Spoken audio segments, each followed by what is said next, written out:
What's up, everyone? Our time is now. This intro is fire. All the drama, all the chaos aside, fire. My headset is bumping right now. I'm trying to set up this thumbnail so you guys can see what I see. Put that. Yeah. So the rumors are true. Harada and Michael Murray, they blocked me. Yeah, they blocked me. They blocked me. They did. Yeah, but the battle pass. It's interesting. Like, I've foreseen it. I've foreseen all of this madness unfolding, and it's just kind of sad to see the developers do that. You know, to see them take a page out of Fortnite's book. To see them take a page out of you know, Call of Duty's book. You know, skins and battle passes and all that stuff. You know, it kind of sucks, you know. I wish they didn't do that, but it is what it is, you know. This is the thing that I realize, you know, no matter how upset we get about the battle pass, no matter how much we rant and complain about the battle pass, it will go on to sell $1 billion, like, dollars. Like, you know, like, if you just look at, like, Fortnite and other games who sell battle passes. It's taking a long time to load. Oh, okay. When you look at other games who sell battle passes, they get a ton of backlash. People are like, what's it called? Oh, they outrage. They get upset. You know, YouTube videos go up. Bandai Namco is so greedy. Tekken is so greedy. Tekken is this, da. But then the general audience buys into it, especially nowadays. Like nowadays, people are kind of like used to spending $15 on a skin, $20 on the. Did they even say the price of the battle pass? Now that I think about it, did they even say the price of the battle pass, or did they not? I know some of it will will be free, but what about the unfree portion of it? Huh? I didn't even think about that. What's the price on it? But I wonder. See, another game that I play, Smite, right? Smite. By the way, I still have a cough. Smite does a very good job at Battle Pass, because what they do is they give you points, like coins, just for playing. You log in every single day and you'll get coins, right? And if you play literally every single day, you will have enough coins to unlock the Battle Pass, the next Battle Pass when it comes out, right?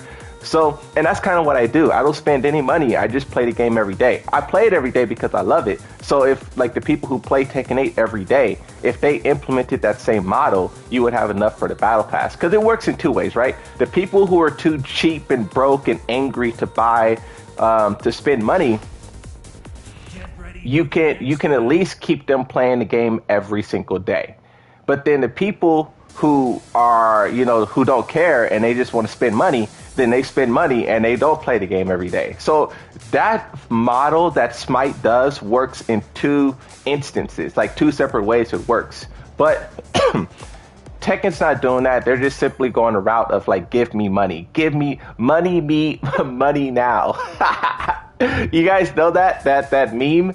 Money now. That's Always Sunny Philadelphia. But yeah, I was blocked on Twitter by Harada and Michael Murray. Like, I at this point, like, I used to idolize them, right? We see the trailers, we see the memes, and we see like all the greatness, right? Like all the, you know, don't ask me for this, and like they have a lot of humor, right? And they're like idolized because of it. They're kind of like celebrities. But with the release of Tekken 8, they're slowly losing like my respect. Like, I'm starting to view them as just like a normal developer. Like, they're no different from like Call of Duty and Fortnite, because they're doing the same things as Call of Duty and Fortnite. You know what I mean? It's like I don't know. It just sucks, like, to see them go this route because I feel like they don't really need to. That's the thing. Like, Tekken 7 is the most successful and profitable Tekken to ever be created. And they did that simply by making the game fun. And yeah, they had some pay-to-win DLC for hype along the way, but that was pretty much it, you know? It was just a good game, some good DLC, and a great tournament structure. And for Tekken 8, it's like they're going above and beyond to milk you any way possible. And so that's how I got blocked on Twitter, right? So, okay, first off, who watched the Tekken Talk? Who watched the Tekken Talk live and who missed it? I just want to see, like, how much information you guys have yourselves. Like, did you watch it live or did you miss it? I watched the whole thing. It was very long. I actually don't mind it being long because they spent like 40 minutes talking about Eddie. They talked about other stuff. They really weren't promoting that much stuff, so that was fire. They weren't promoting like a bunch of like garbage and like backpacks and stuff. So that was cool. The time was well spent, in my opinion. But yeah, as I was watching a live Tekken Talk and I seen them marketing the Battle Pass and like the Cyber Pack skins, like, I don't know, bro. I really don't buy skins. I don't buy skins. Like, in my entire like gaming career, I probably paid for like 4 skins. And the last one that I bought in Smite, I like immediately regretted it. I put $10 in, I unlocked the skin, and I was like, well, that was kind of worthless, and I never did it again. That was like 4 years ago, right? Sorry about the cough. I got a cough. Take a deep breath. So, yeah, so as I was watching them just talk about the Battle Pass and the shop and the Cyber Pack, I am interested in seeing like what every character's Cyber Pack looks like. I just wonder like the quality of that's going into it. Is it rushed or is it high quality? That's what I'm interested in. But regardless, I'm not going to buy it. But after that, I was just thinking about what Harada said at the start of Tekken 8. I made a video about it. I just did a second video. It will be edited and uploaded in like 2 days or whatever. But in that video from a year ago, it's when Jin Kazama was announced at Game Awards. You guys remember the trailer? On a side note, they hyped up Jin Kazama like she was going to be the biggest thing in the story ever, and she didn't do anything. All they did was just show off like her feet, like when she walked up to Kazuya, and everybody was like, "Oh, that's Jin Kazama!" Like, come on, bro. Okay, but that's a side point. That's a side point. This Jin Kazama is playing like they're trying to practice for Evo. Meanwhile, I'm over here like just, you know, I'm over here trying to have a conversation. Congratulations? For what? Bro said congratulations. So, so in that news article, right?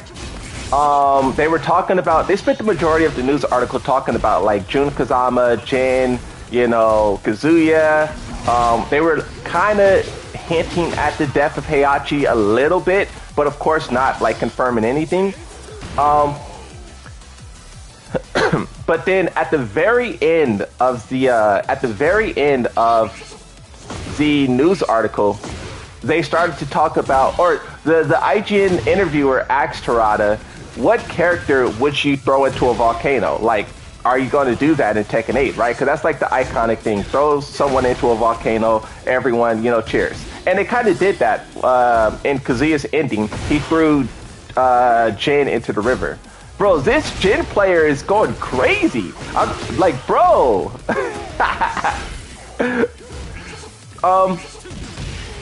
I can't even form an idea with this Jin player spamming all these buttons. Okay. But what happened was, okay, so look, between coughing, button mashing, and just my own train of thought, we're moving nowhere. Okay, so look, at the end of the news article, the developer or the interviewer asked Harada, what are you planning on throwing anyone down the mountain? And Harada said he said the first people to come to mind was the executives of the company. They are only interested in like making money off the game, because like I'm telling the story of why Harada blocked me right now. Because the more money Tekken 8 makes, or so let's say you're an executive at a company. You move into that company, now you're the executive. However much money that executive make, they can put that on their quote unquote resume so they can move on to the next thing, right? If you show up to Tekken 8 and you make this game $1 billion, you can go over to Disney or Google, a bigger company, and say, hey, look, I turned this fighting game that was nothing into the most successful whatever. I could do the same for your company. Now give me $1 billion and I'm gonna turn you into a 10 billion. So it's just like, you know, that's how it works. You make a company money, you put it on your resume, you go to a bigger company and say that, right? So that's why the executives push so hard for that, right? And Harada in that interview was just saying how, like, that happens within Bandai Namco, and it sucks because like they don't care about the brand, they don't care about the fans, the players, they just care about money for their careers. And Harada himself said that. And after the Tekken talk, I just went back to that news article and I took a screenshot of that, of Harada saying that. And then I just listed out everything that I felt was kind of like greedy. And it's 4 like major points. You guys can tell me if there's more or not. But I feel like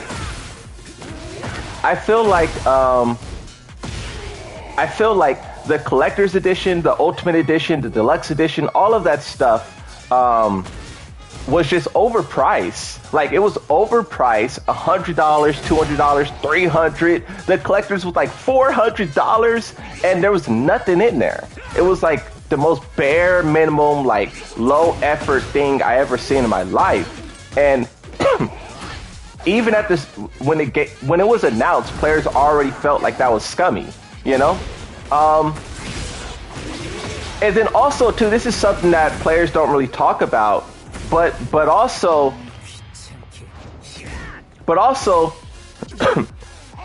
the price for that did not vary depending on what region or country you're from. So, for example, the American dollar is stronger than, like, let's say another country, right? So $80 in America, which is enough to buy you Tekken 8, in another country, that's probably like enough to buy you, like, I don't know, like a car or something, right? The value of currency fluctuates so drastically when you move to another place.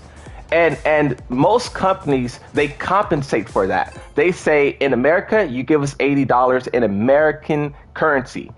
In whatever other country, you give us $80 in your currency, right? So they try to fluctuate it so people aren't paying like $1,000 for $400, right? So I don't know if you guys understand what I mean, but yeah.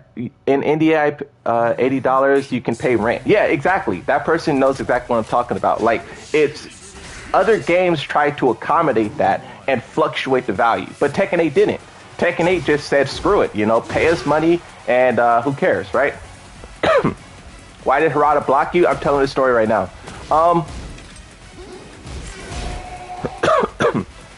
This Himothy. Why did I see this name before? Himothy? I feel like I saw this Hot Wrong player before. Okay, but besides the point. Where was I? What is this Hot Wrong player doing? What? So the deluxe editions and whatnot was overpriced. They didn't change the price depending on what region you're from, right? And then also, I think you just played him. Oh, I just played him.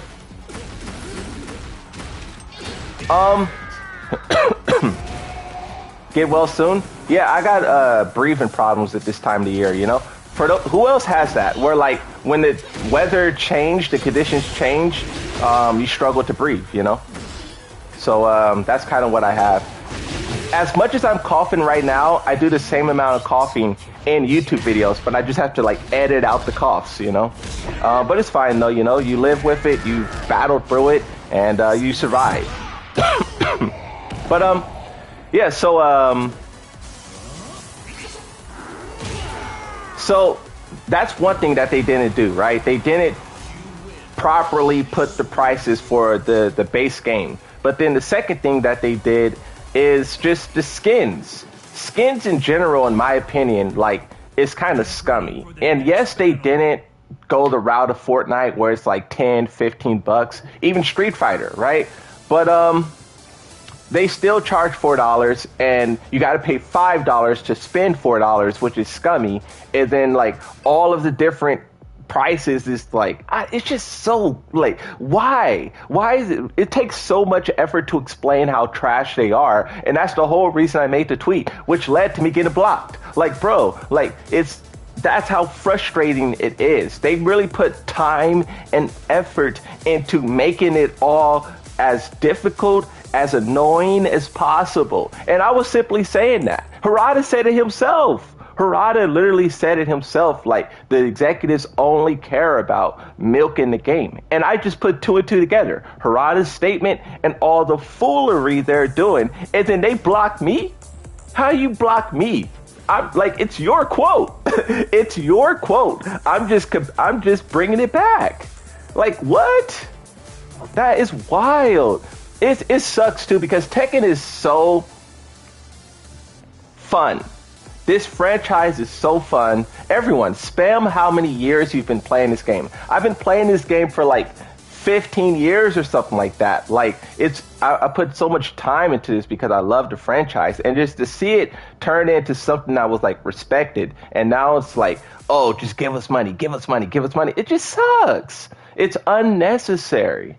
It's unnecessary. And the reason why I say it's unnecessary is because Tekken 7 showed us that it's unnecessary. The most successful and profitable Tekken ever made was 7. And now 8 is just trying to like milk the people for everything they're worth. It's just sad to see the game go this route. And then also the banning of mods. That's another point that I was highlighting too, is like, they banned mods. They banned mods. Like, they didn't ban. I say ban mods because it's the easiest way to explain what happened. But really what they did is, the people who like advertise mods on Twitter by like creating these cool montages and videos and stuff, all of those people like are getting striked. They almost clapped up one of my favorite YouTubers, IMOP. Like, I really don't watch that many Tekken content creators because like I'd be kind of busy making my own content, but someone who like I like to watch is IMOP. And they gave him 2 strikes. No warning, no nothing, 2 strikes. You know, that's what you get for making mods, making content about our gameplay. It's like, bro, what? Yeah, that's crazy, bro. It just shows like that they don't care about the player base. Like, some of these creators, bro, some of them, like, they built their whole following off of mods. And like, of course, like, you branch out and you turn into different things and you explore different aspects, right? Avenues, variety, right? But the start for a lot of people is like mods.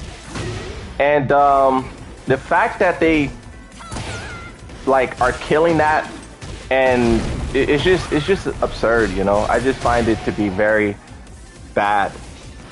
This illicit player is not good to be at Tekken King. On a side note, there's a lot of you guys in the chat. I usually try to read all the messages, but there's a lot of you. So let me see what you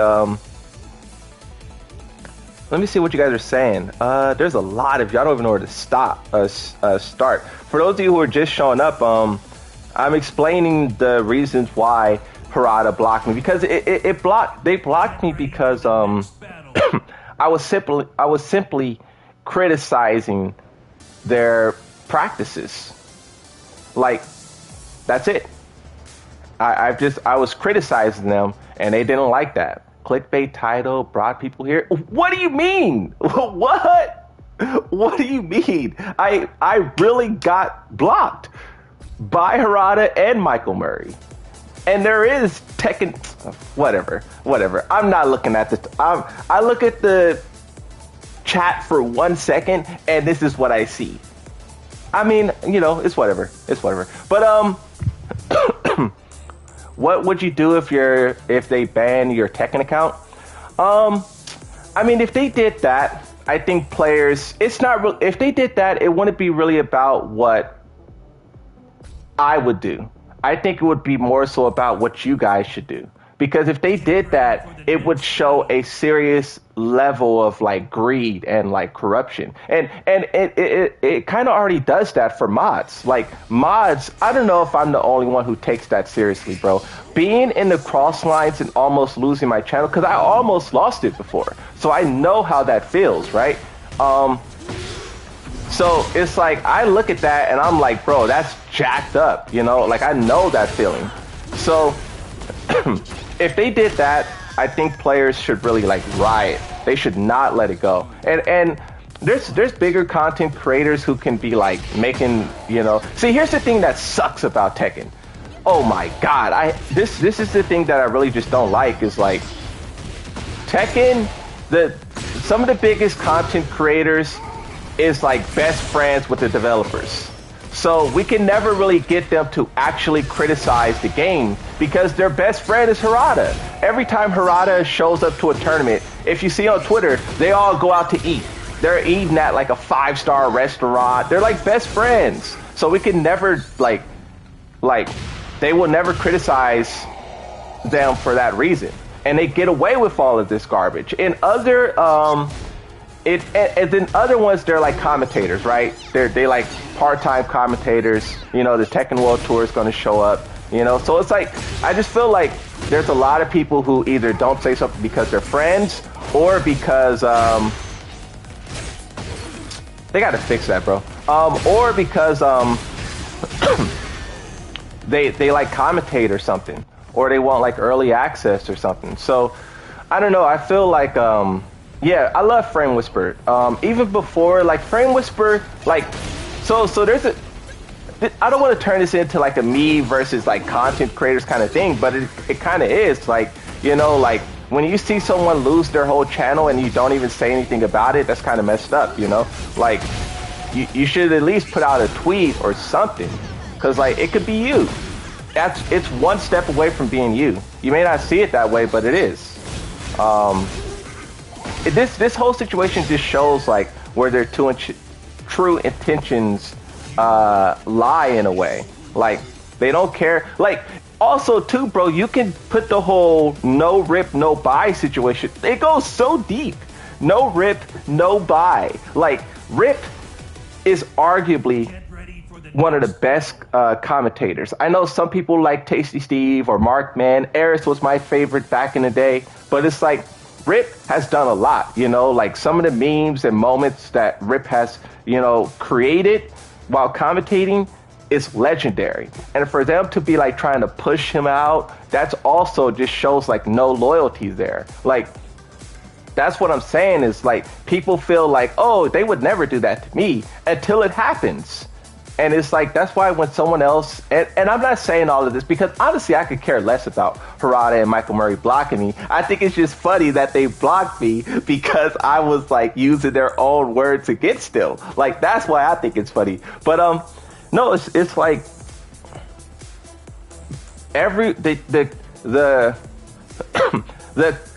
no, Rip's channel isn't gone. They just, instead of like at very important events, they're not. It's a long thing. Like explaining that, and that's the whole point that I was trying to make is like they keep doing these big things.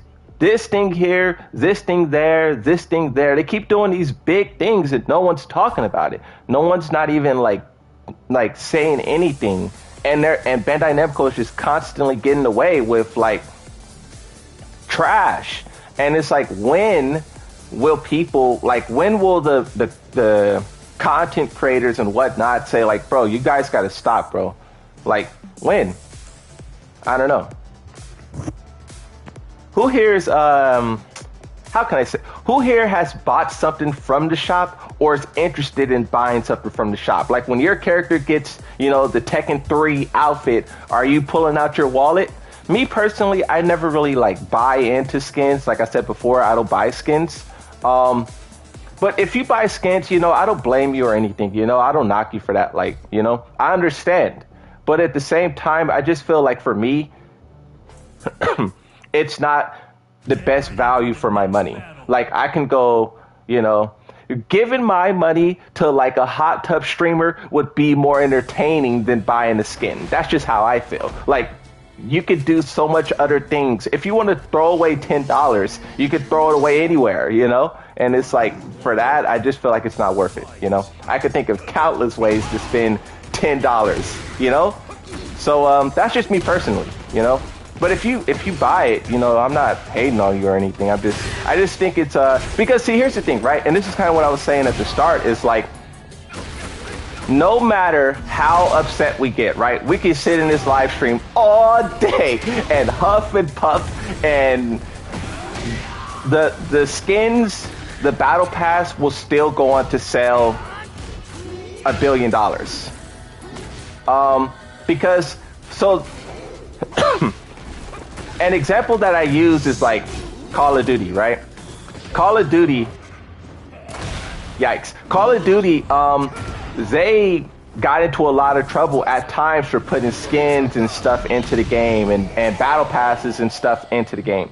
And people get angry, like, oh, loot boxes and this and that. Like, it's chaos, right? It's a controversy. It's drama. But at the end of the day, when they put out their sales reports, they make like $1 billion. Okay, I know we're all Tekken fans and whatnot, but how many of you guys like just are aware Call of Duty is free? What you talking about? Are you talking about Warzone is free? But see, okay, so look, I love what you said there. I love what you said there. Call of Duty is free. Tekken 8 is not free. How much money did you spend on Tekken 8? I spent like $90 on this game. Well, honestly, I spent like $500 because I've been buying people copies. I bought like 6 people copies of Tekken 8. So I spent a little bit more money than you did. But the average person spent like, I don't know, like $90. And Tekken 8 is doing the same thing that a free Call of Duty game is doing. It's not really free, but I'm just quoting you, you know, like you're saying it's free. So explain to me why Tekken is doing the same thing, you know? It's just the argument that I was making, you know? I'm not talking to you directly. I'm just saying, like, Tekken should be doing that, you know? Tekken should not be doing that, and they are. And it's frustrating. Even Fortnite is like free and stuff, you know? Smite is free. See, and, okay, so look. They say that they will reinvest. You paid $50? What? What? $50. So, what was I going to say? I was going to say something, but I lost it. What was I going to say? I was going to ask you guys a question. Oh, I know what I was going to say. So I got a question for you guys. They said the reason why, because when they first got backlash for the Tekken shop and all that stuff, their response was, we are putting this stuff into the game to make money, yes, but we will also reinvest it back into the game. And I mean, they kind of did that. Like, I can't sit here and lie and say they haven't did that. Tekken 7, they sold 1 billion Leroy Smiths, and they turned that DLC money into a story that's better than ever. I can tear to shreds. There's some things here that I don't like, but they, you know, the story's really good. The graphics is really good. The sound's really good. New fighting styles. Like, they did a lot, right, with that DLC money. And then also the free story DLC. You got to keep that in mind. Free story DLC.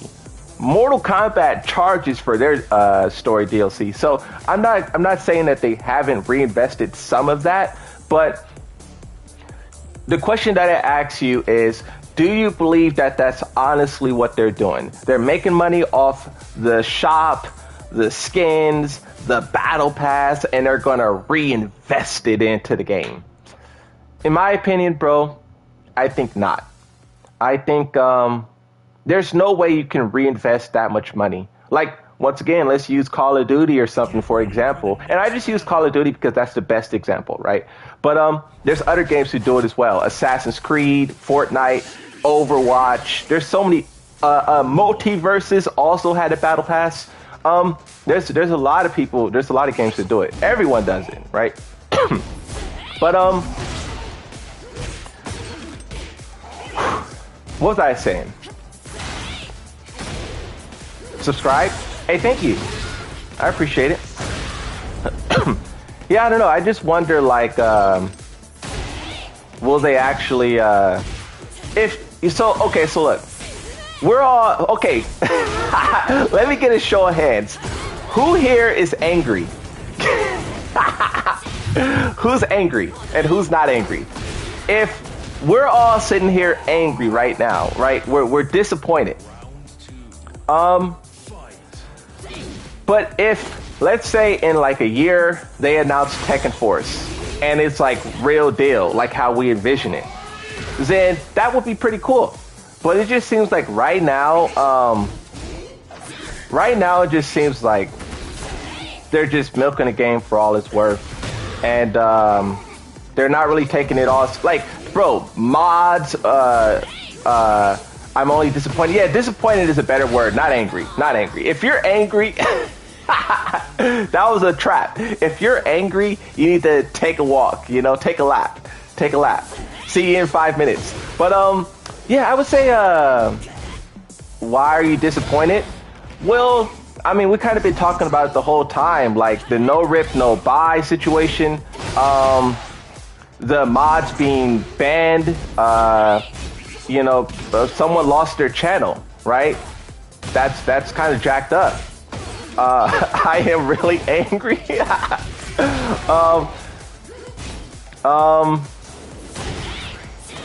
I don't know. I just feel like they're doing. He's not banned; it just blocked. You guys, I seen that as well, right? You guys read something and I'm not banned. I'm not, you know, striked. I am simply blocked on Twitter. Now, I think it's funny. I'm not really like angry about it. It just shows like the hilarious. It just shows you how hilarious this situation is, in my personal opinion. So, yeah, I don't know.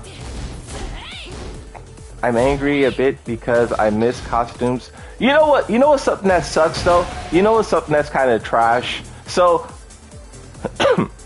I think we all would agree that customization is pretty lacking in this game. Like, you guys spam what your favorite items are in in Tekken. Like, what's your favorite items? For me, I love Yoshimitsu's like bamboo hat. I love putting like a flag on my back. Like, you could put like the flag. There's something else that I'm thinking about too. Oh, the shields were really cool. They put like there just was a lot of cool. Oh, you know what my favorite thing is? The bulletproof vest. The bulletproof vest with the little cargo shirt underneath. Fire, bro. There has not been a Tekken game where I have not used that customization item. And in Tekken 8, my point is, all of that stuff is gone. Like, it's gone. And we were all wondering, like, why is it gone? Where is it? You know? Where are they? And, you know, they told us just a second ago that it's in the battle pass. You know? We took it out of the game, and now it's in the battle pass. So that's another reason why I'm disappointed, is because you could go back, what bulletproof vest? I mean, it's like an item within the shop. I don't know. You would have to. It really just depends on whether or not you use it or you like it, or, you know. For me, that was just one of the best things to use. I used it in every Tekken game, right? What exactly is a battle pass? Okay. Let's talk about what actually is a battle pass. Good question, good question. So look, Cyber Pack is just Master Raven outfit recolored. Oh my god, yeah, don't get me started on that too. Same thing for Harang. See, okay, remind me to explain what a battle pass in just a second. But so this is why I said I want to see what the Cyber Pack skins are. It's because some players are noticing that they're very similar to other outfits that's already existed. Like, for example, Master Raven's outfit, Claudio's outfit. Like, it looks like just recolors of already existing outfits. And it's like, once again, they're selling us old outfits and just like, you know, it's just, I don't know. It's old outfits, but they're just like recoloring it and combining all of them in the pack.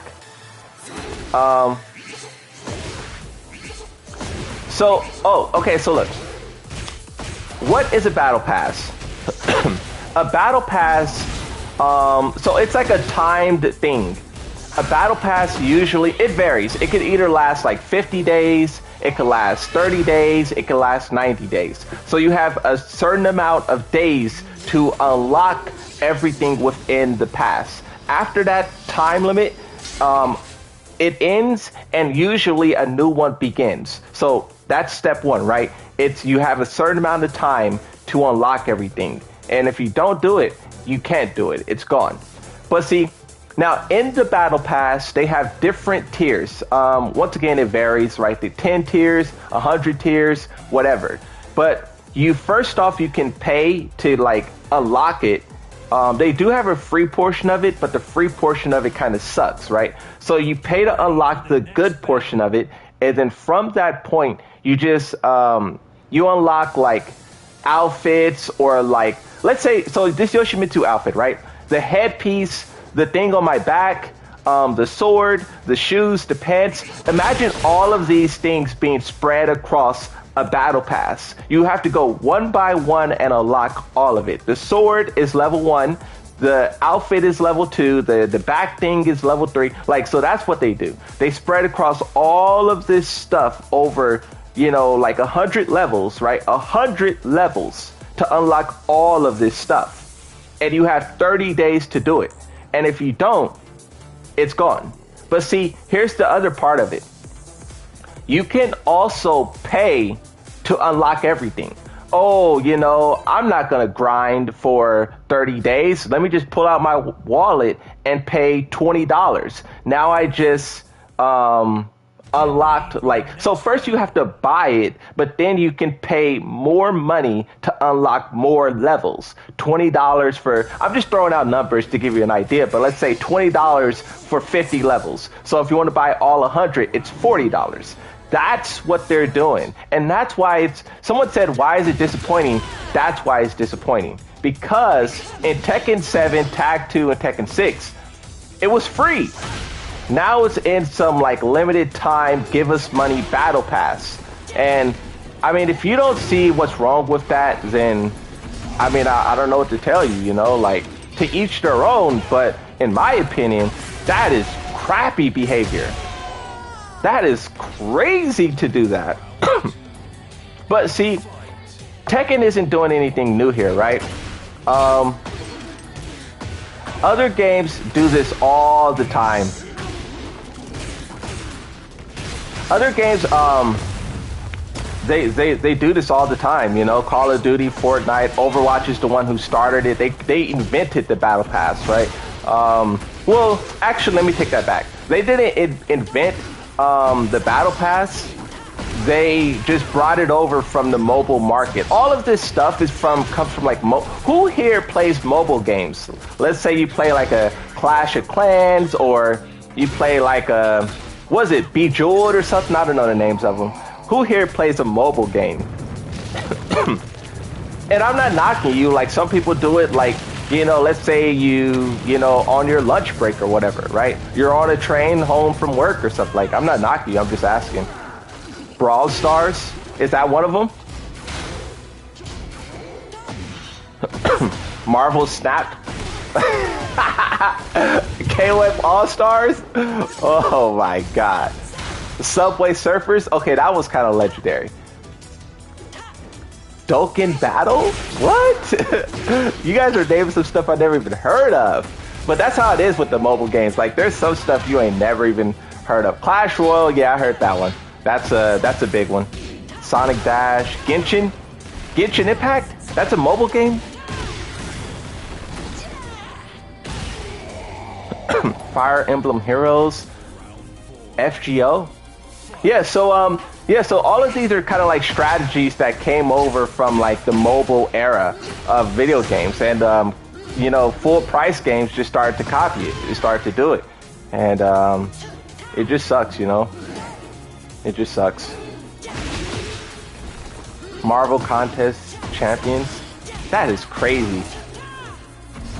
Yeah, there's so many mobile games. They make a lot of money too, though. They make a lot of money. That's why, like someone said, it's not crazy, it's just business. And that's true. Like, it is just business. But, honestly, I don't know where it all ends. Like, more and more games are falling victim to, would you try a different game in the future? What do you mean? Like, more and more games are doing it because it makes $1 billion. Like, honestly, I can't blame them, right? Like, from the developer's perspective, it's a free $1 billion just sitting there. All you have to do is just put a shop in a game, a battle pass in a game, and then you record-breaking, like, sales. So I don't blame them for doing it, but I do just wonder, like, it is just sad to see them put greed over all else, money over all else. But then I wonder, where does it end? Like, for loot boxes, that only ended when the governments got involved. You know, EU was really, like, shoehorning the whole thing. America, they kind of suck at everything. But EU, I remember, I think it was Germany maybe, but they were doing a lot to get that loot box situation under control. And I feel like that's the only way as well that a situation like this can fix itself, is because you know, they're just not gonna stop, you know. The fact that Tekken did this, so at this point, wait, okay, does Street Fighter have a battle pass and Mortal Kombat have a battle pass? I know they have skins, but do they have a battle pass? Because at this point, Tekken may be like crazier than those two. We were talking about Street Fighter like, Street Fighter sucks, and Mortal Kombat this, and now the tide may have turned. I think so? Oh, okay, never mind. So they're all the same. They're all the same, basically. Yeah, this is overreaching greed, and disclose all the crap after the reviews. Oh, and that too, bro. Good point. Good point. They did all of this stuff after the reviews came out. So this is another scummy thing that people, that corporations do, right? They have a plan to put all this like monetization in the game, but they know they'll get backlash for doing so, right? And in the past, they would put it in the game at launch, and all the reviews would just talk about the monetization. They wouldn't care about your story, the gameplay. They would just focus on the fact that you got a shop and a battle pass. And what the game developers started to do was hold all of this shop and microtransactions until like a month or two after the game comes out, because at that point it's no longer new. Like, in the grand scheme of things, it's no longer new. We still consider Tekken 8 new, but you know, it's old news now in the terms of like gaming, right? So it's like they do that to skirt all of the negative publicity, but still get all of the rewards. And it's just like, it's just another trick. Like, these are all just like tricks that they use to just maximize, you know? It's like they just use the tricks. Oldest tricks in the books at this point, you know? They don't need MTX. What's MTX? Review farming? What's that? Musa, will you buy Tekken what? The battle pass. So that is an interesting thing, right? Because I'm obviously not buying skins, right? I'm not doing it. They're gonna have to put something really like crazy in there for me to like get out my wallet for a skin. But see, even the thing about like buying a skin, I know that every other Yoshimitsu will also buy that same skin. And at that point, you're no longer original. You're just like another. You guys know that you guys know that Buzz Lightyear meme where it's like the one Buzz Lightyear and then it zooms out to all the other ones? That's how I feel if I like buy a skin, because it's like it's like you're like everyone's doing it. So that just makes it not cool to me, right? I feel like Buzz Lightyear on the shelf of some store, right?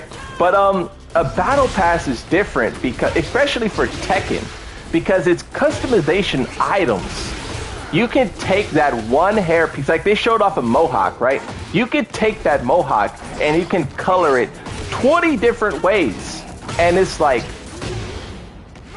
you can get really creative with that. And I mean, I do want more customization, but it's like, do I want it that bad? I don't know if I want it that bad. I probably will end up buying the battle pass. I gotta see how much it is, because like, I don't know, I want customization. That's why it sucks. Yoshimitsu, customizing Yoshimitsu is so much harder than, okay, you guys spam what character you play. Yoshimitsu and like Kuma and like Jack are so difficult to customize because they're not normal humans. Like Yoshimitsu has a mech suit. Look at his hand. His hand is like, that's a mech suit. You can't put hair on Yoshimitsu. You can't put like, you put glasses on him, he looks stupid. He has that white face mask. So it's like, customizing him is so difficult because he has a mech suit. For the bears, they're bears. So it's like, when customization is so limited, I need more. But it's like, do I need it that much? I don't know. Steve, June, Lee. I do like that they released the official data, but also I feel like they had to. There's a person on Twitter who has been releasing a lot of the statistics, a lot of it, and they're going to continue to do it. They do it for Tekken, Street Fighter, all the fighting games, right? And like, we have the statistics through that person. So at that point, it doesn't even matter if they do it or not. But now that that person's doing it, they kind of have to do it because you don't want people using this non-official, official stuff. You want them to use official information. So their hand was kind of forced in doing that. Because if you remember, Harada had the statistics for Tekken 7, and everyone was constantly saying, like, release the statistics, release the statistics, release it. And he never did. But now that there's competition and we could get it through another source, he releases it immediately. So that's just another example of like, what is this? Is this the same person that I'm getting matched up with? What?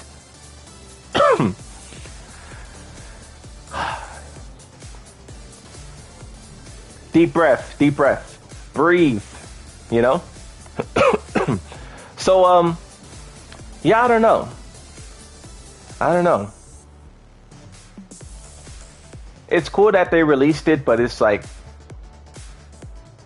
we already have this. What I do want to do, though, I want to look at the unofficial statistics and I want to look at the official statistics and compare them and see if it's accurate. Like the one that we've been using this whole time, is it accurate? Because if it's not, then we don't use it no more. But if it is, it just shows how much more accurate it is. So that's something I haven't done yet. I will do that, later. But that's something I'm interested in doing. They probably didn't fix that issue. What issue? What's up, Hurricane? Yeah, the whole shop situation is a beginner. a beginner. Uh-oh.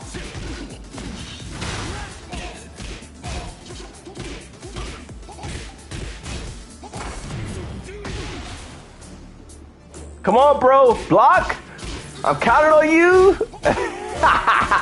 Come on, you can do this. Uh-oh. Come on! Come on! You can do it, Jin! Alright, there we go. There we go. Bro is fighting for his life right now. Bro is fighting for his life right now.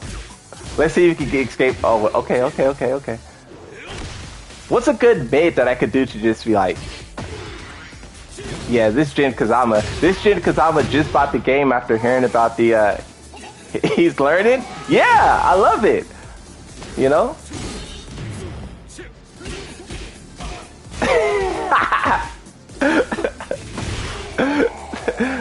Bro, I don't know why they matched me up with this person. I didn't do it. Like, what? Oh, do this? This is gonna... The Devil Jin is gonna... Or Jin is gonna die to this. This move is too aggressive. That move's too aggressive. The counter hit, it destroys.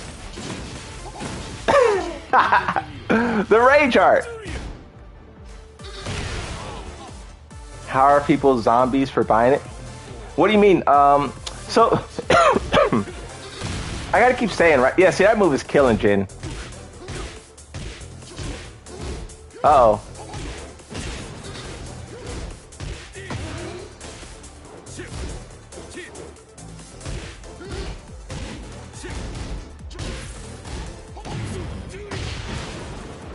This is why, so this is a good time to talk about Eddie. You guys know when they made, so during the live stream or whatever, they were talking about Eddie. Did you guys see that segment where they were talking about Eddie? They were talking about how for Eddie and probably future DLC characters, you can simply button mash 1, 2, or just whatever button. You would just button mash a button and he does like auto combos. You know special style, how special styles in the game?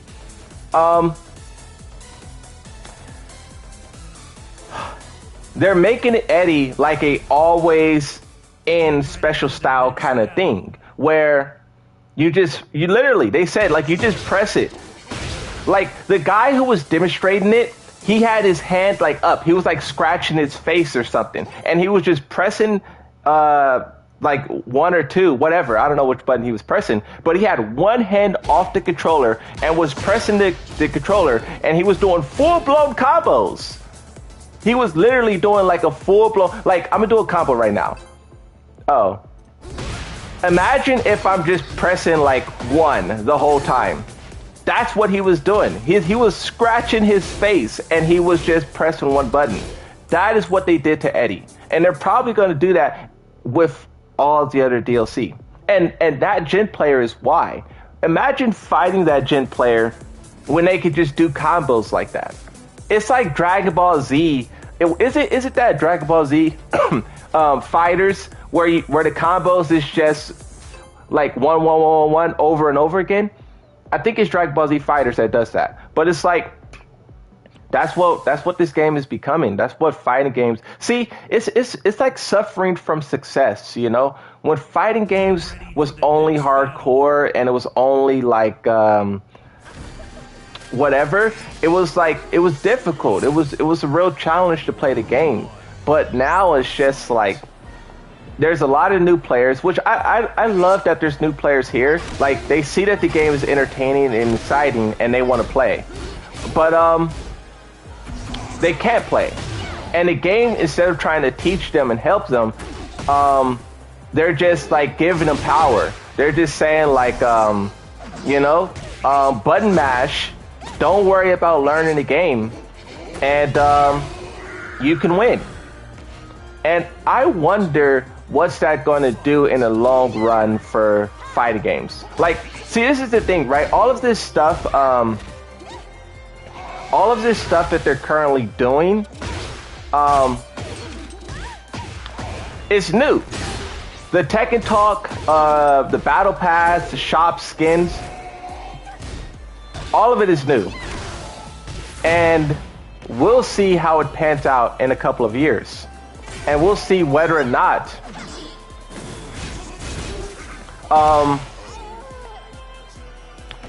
we'll see whether or not it works, whether or not it sticks.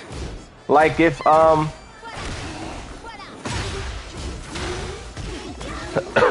Do a lobby? You guys want me to go to a lobby? If you guys want me to go to a lobby, I'll go to lobby. We'll go to the Tekken Lounge. Just let me know, you know. I don't make the rules, I just follow them. But what was I saying? So yeah, I wonder, like, so someone who button mashes, right? They just press 222 all day. How would that player? What would that player be a year down the road? Will they still just be pressing like 222, or would they actually know a combo by then? That's crazy that they're simplifying this so much to where you can just press the same button. You don't even need to press a different one button is enough to fight with. Pretty bizarre thing that they're doing, you know. You got blocked, yeah, by Bandai Namco and Harada.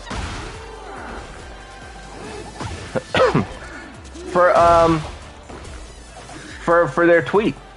Or so I told the story a little while ago, so I guess we could double back on it. But so the reason why I got blocked is because I was looking at, so after the Tekken talk, they announced the battle pass and whatnot. I just started to reflect on everything that they've done prior. Overpriced deluxe editions, overpriced, you know, collector's edition. They also have that thing.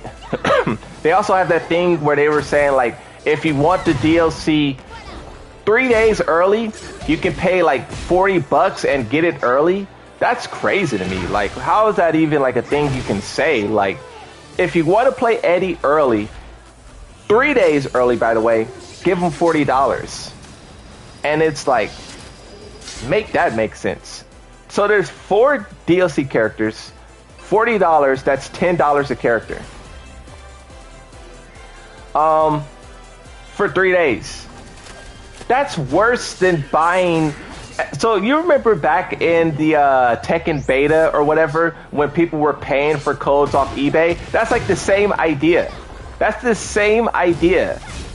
Like, people were selling codes on eBay for like $30, and you could pay the game for 1 weekend. That's the same idea. And look at how upset we were at eBay people for doing that. But the developers do it, and it's like, oh, it's no big deal. Oh yeah, I'll pay $40 for 3 days. But when the people on eBay did it, it was chaos. That's just what I'm saying. Is like, it's just bad, bro. It's just bad. But that's the reason why I got so I was just like looking at situations like that, right? This thing here, yeah, it's for 3 days. Eddie early release is April 1st. The official release is the 4th. What is that? 3 days, 4 days? You know? So it's just crazy. But yeah, so I made a tweet, right? And I was just saying, like, you know, overpriced outfits or whatever. They took down mods is something else that I mentioned. $40 for 3 days. The battle pass, the shop. I just was listing out things that Bandai Namco is doing that is like greedy. And I guess they saw it, and then boom, they blocked me. They didn't like it. Oh, and also what I did too, I have a video that I need to edit about this, but also what I did too. Okay, I'll go to the Tekken Lounge. If you guys want to play, follow me to the Tekken Lounge. So also what I did too, there was a news article from a year ago, almost a year ago exactly. It released around the same time as Jin Kazama, and in it they were talking about mostly Jin Kazama, June and Kazuya, all of that stuff, right?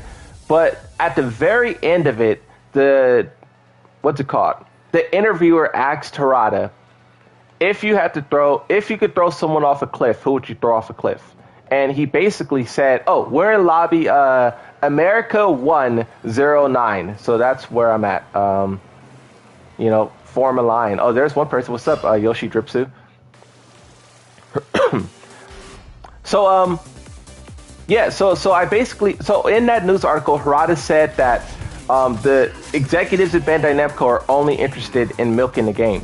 Like, that's all they care about, because the more money they can bring to Tekken 8, they can add that to like their resume, their portfolio, and they can go to a bigger company and say, look at how much money we made Tekken 8. We can make you that same amount of money. Because here's the thing too about executives. They don't stay at companies for long. They really move around a lot. The executives that was a part of Tekken 7 when Fakaram released, some of them are probably not here now. Like, that's what they do. They make money, is then they go to, let's say, like a Call of Duty and Overwatch, a bigger company, and say, look at what we did for Tekken 7. Look at what we did for Tekken 8. We can do that same thing for Overwatch.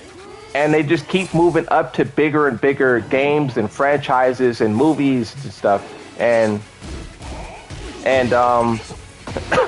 they use that like profit that they brought. And so the reason why they do that too is because when they go to the next company or whatever, they ask for money.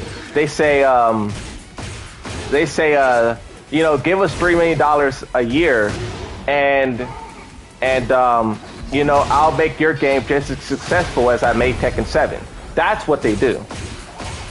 So that's the whole like scheme. You know, that's the whole business model. Start off small with like a mobile game, make like $1 million, move on to like, you know, a fighting game or an indie game, make like $1 million, move on to a fighting game, make, you know, that's just what they do. But so I just was highlighting that like, and see, here's the thing too. Harada is the one who said, it was his own quote that I use. He's the one who said executives at Bandai Namco, they only care about making money. I didn't say that. He said it. And when I said that, and I was pointing out all of the stuff they're currently doing, he just didn't like it. And him and Michael Murray blocked me. Which is fine. I don't really care that they blocked me. I just think it shows like where their intentions lie. You know, it just shows their intentions and what they care about. You know, they don't care about mods, right? Mods, people losing their channels. People have been raging about mods for like 3 days. They haven't said anything. During the whole entire Tekken Talk, which was like 3 days, they didn't say anything at all. They was like, no, or not 3 days, 3 hours. The Tekken Talk was like 3 hours or something like that, right? They didn't say not anything about mods. But soon as I get on Twitter, soon as I get on Twitter, what do they think? This is the thing too. What do they think blocking someone's gonna do? Like, did they expect me to like feel like pain? Like, oh, they just blocked me. What? I don't know. It just sucks because like, so I made a video a year ago where I was talking about that original news article where Harada was saying that the Bandai Namco people only care about milking the game. I made a video about that, right, a year ago. And in that video, I was just saying how, like, I was optimistic. I was like, Harada would never do that. I like how Harada is saying this and he's being honest because it shows that he cares about the consumer. You know, I was being like a little shill. And then now, fast forward a year ago, he's completely doing it. I thought by him saying that, he wasn't going to like listen to the executives, but he did.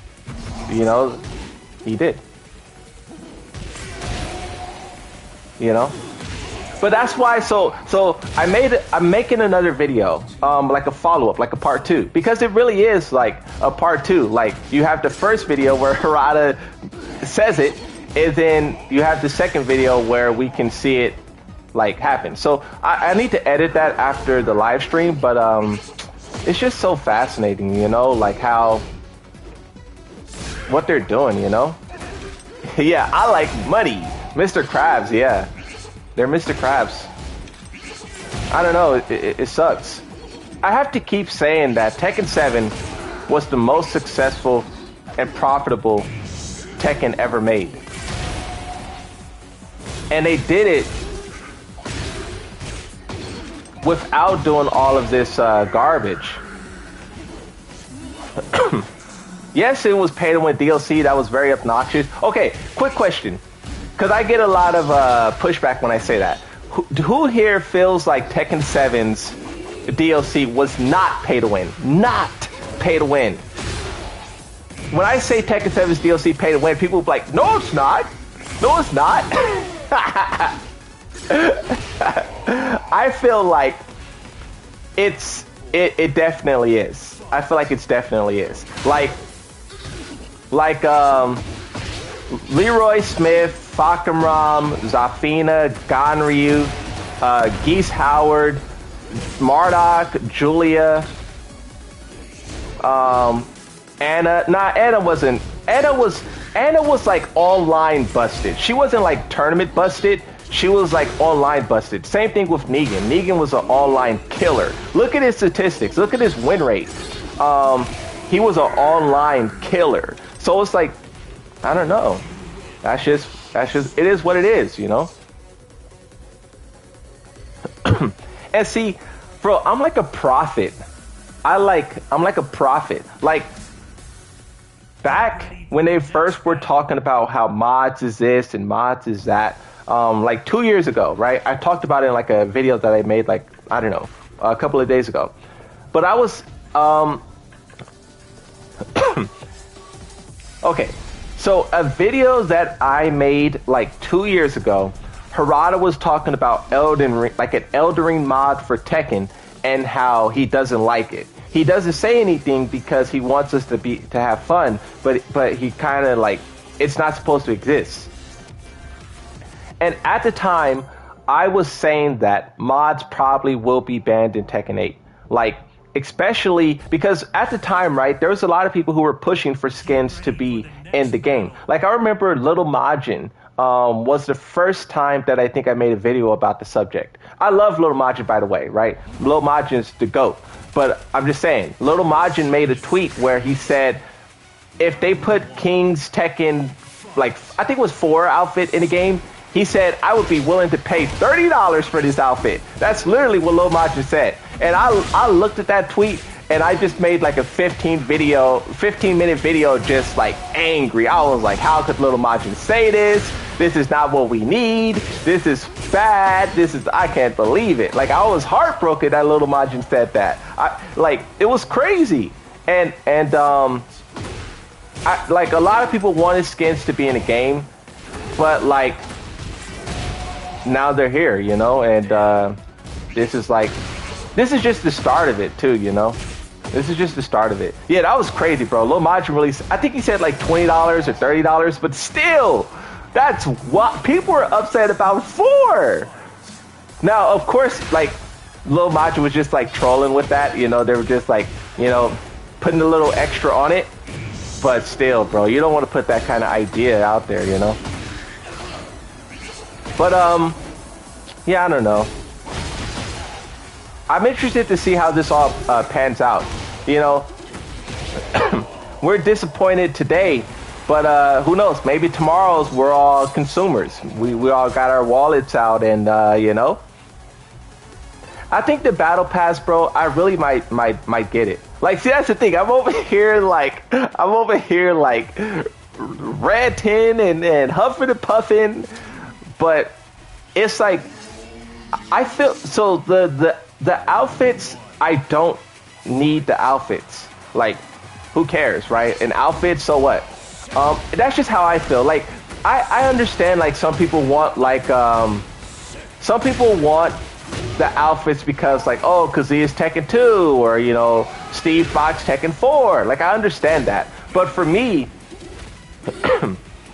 I don't care that they're bringing back an outfit that I already played. Like, Tag 2 was one of my favorite outfits from Yoshimitsu, but I used that outfit for like 6 years.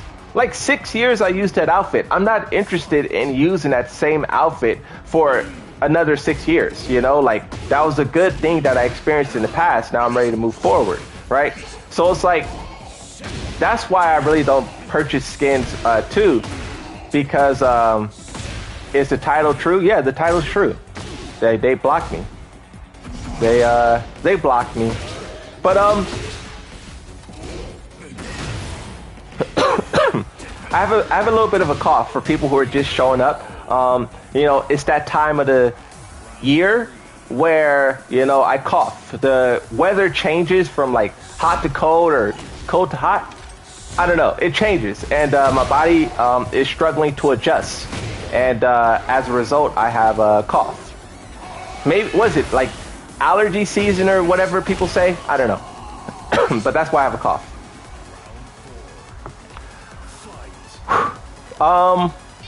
What was I saying?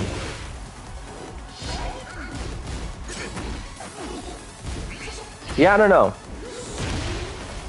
I think it's oh yeah. Bro's allergic to pollen. Pollen. So someone said someone said something in the chat that I wanted to talk about. Where'd you go? Where'd you go? Say that thing again.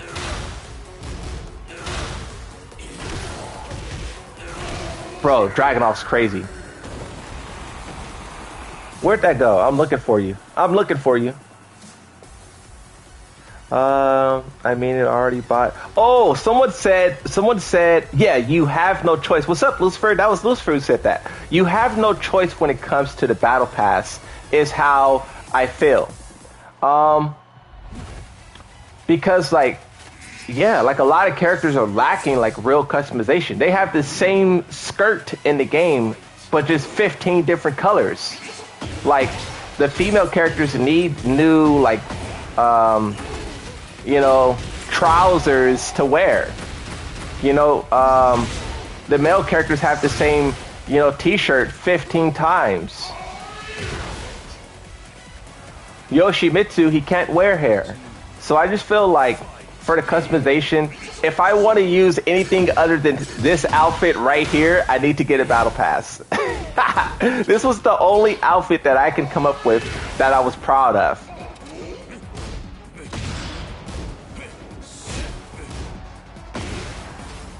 So, wait until they put the bikini outfit in the store. Wait until they put... I thought that was kind of crappy as well, right? The bikinis and stuff, also for the men too, not just the women. Like they had like the Speedos. They had that stuff in every single Tekken game. And Tekken 8, it's gone. Only Azazina has it. And it's like, I don't know. That was intentional, you know? Give it like 6 months. Give it like, give it like, I think it like, maybe like 3 months. They will bring the outfits back. You know, wait until Evo. They'll put the outfits, the swimwear in the game. They'll definitely do it. And who knows, by that time, maybe they'll start striking all of the, you know, swimsuit mods that already exist. Because, you know, so this is the thing, right? They're not striking all the mods. They're being very selective of what they hit. They hit the Jin Kazama outfit because they were bringing it to the store. They hit a Lily outfit that was like Diva. And looking back at that outfit, it kind of looks like the Cyber Pack outfit. That mod, like, yes, it's like different color and whatnot, but it has that Cyber Pack theme to it. So they're really just going around and just striking mods that like are somewhat similar to what they're doing with the store. And they're not completely outlawing the mod to make it not usable. They're simply taking away your ability to know about it. That's what they're doing. Like the people who create these mods, there's another group of people who like then advertise it on YouTube. They say like, oh, look at this new Naruto mod, look at this new whatever mod on Twitter or whatever. Those people are getting striked, so they can create your favorite mod, but you will never know it exists because the people who are the ones who would show it, they're being forced into hiding. So yeah, I don't know. It's a very interesting situation. That mod situation. So this is what's going to happen. Either all the mod creators literally stop right now, or they don't, and we will continuously see them get striked over and over and over until they stop, or they don't exist anymore. I can't stress it enough, bro. They took someone's channel away. Someone got they gave someone 3 strikes and their channel's gone. But then they gave them another strike. They doubled they doubled down and gave them a 4th strike. Ain't that crazy? They give you 3 strikes and your channel's gone. And you're on Twitter saying, oh my God, I'm about to lose my channel. This sucks. And then they hit you with a 4th one. That just shows like, that just shows how like ruthless they are, you know? Omega Mishima, they hit him. Isn't IMOP. That sucks, bro. They really could have took IMOP out the game. They gave IMOP 2 strikes. If IMOP had a 3rd strike, it would have been over. Or a 1st strike, it would have been over. Like me right now, bro, I have 1 strike already. Like I have a strike that's currently existing. So if that was me who got 2, it would be GG's. And that's just what I don't like about Bandai Namco. Not only are you being greedy, but you are like killing creators without giving it a second thought. They're just like absolutely like, they're just killing creators without even giving it a second thought. Why did the Tekken devs block you? Because I exposed them. I exposed their lies. Nah, I just made a tweet where I was just voicing my criticism of what they're doing. You know, the overpriced shop outfits, or the overpriced deluxe edition, collector's edition, the fact that you gotta pay, or the fact that you can pay $40 to play the DLC early. 4 days early, by the way, is trash. Is it also the Tekken shop, also the killing of mods? I just listed out all of the different things that was like frustrating to me, and then I attached Harada's quote where he said that the executives only care about milking the game. That's literally what I did. And I guess they seen it and they was like, we don't like that. We don't like that, you know? And they blocked me. I don't know why they blocked me, as if like that means something. It kind of just like, well, that's kind of like people's reaction on Twitter. If they don't like you, they block you, right? But I mean, it doesn't really do anything in the grand scheme of things. Like, who cares? Who cares if, like, and that's the thing too, right? There's some people who say like, oh, Moonsong, you're definitely on the blacklist now. Like, bro, even if I didn't put out that tweet and get blocked, even if I didn't post leaks all throughout the marketing campaign of Tekken 8, even if I didn't do all of that stuff, I still would eventually be blocked because, bro, I simply don't buy into the garbage that they're doing. Like for what I'm saying right now, like even if they didn't block me, I still would be arguing, like I still would be talking trash right now, and that is like, you know, so it doesn't make a difference. What is the thing that they are upset about? Eventually, you know, it is what it is. That just happens, you know, that's just what happens. When you're not in the pocket of a developer, they don't like you. And even when you are in the pocket, it's like who blocks you on Twitter? Harada and Michael Murray. Yeah, Harada and Michael Murray. Hey, that's kind of like I kind of feel like that's like a flex. I feel like that's like something to be proud of, you know? I feel like I'm about to take a screenshot of those blocked what's it called, and frame them and hang them up on my wall.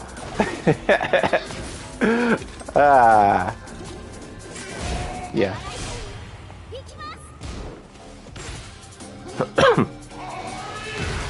Yeah, that's it's pretty crazy, you know, that this is where Tekken is at, you know. Even though I kind of like predicted, like if you guys really were here, like I know it's not that many of you guys that were here like before, but if you were here before, you heard me talk about how skins probably will come, and then mods probably will be gone, and then once they added the gold, you remember the gold suits that they added? I was like, if they added gold suits, if they added the Tekken 7 suits, what's to stop them from adding a Tekken 5, Tekken 6, Tekken this, Tekken Tag into the game? Like, I just felt like all of it was possible. And to see them do that is not why I'm upset, but it's everything that they're also doing. It's like killing mods. It's just, I don't know. No rip, no buy. No rip, no buy. Yeah, you guys can get in line however much you want. I don't know how big the line is, but yeah, just keep getting in line. You know, how long have I been streaming for?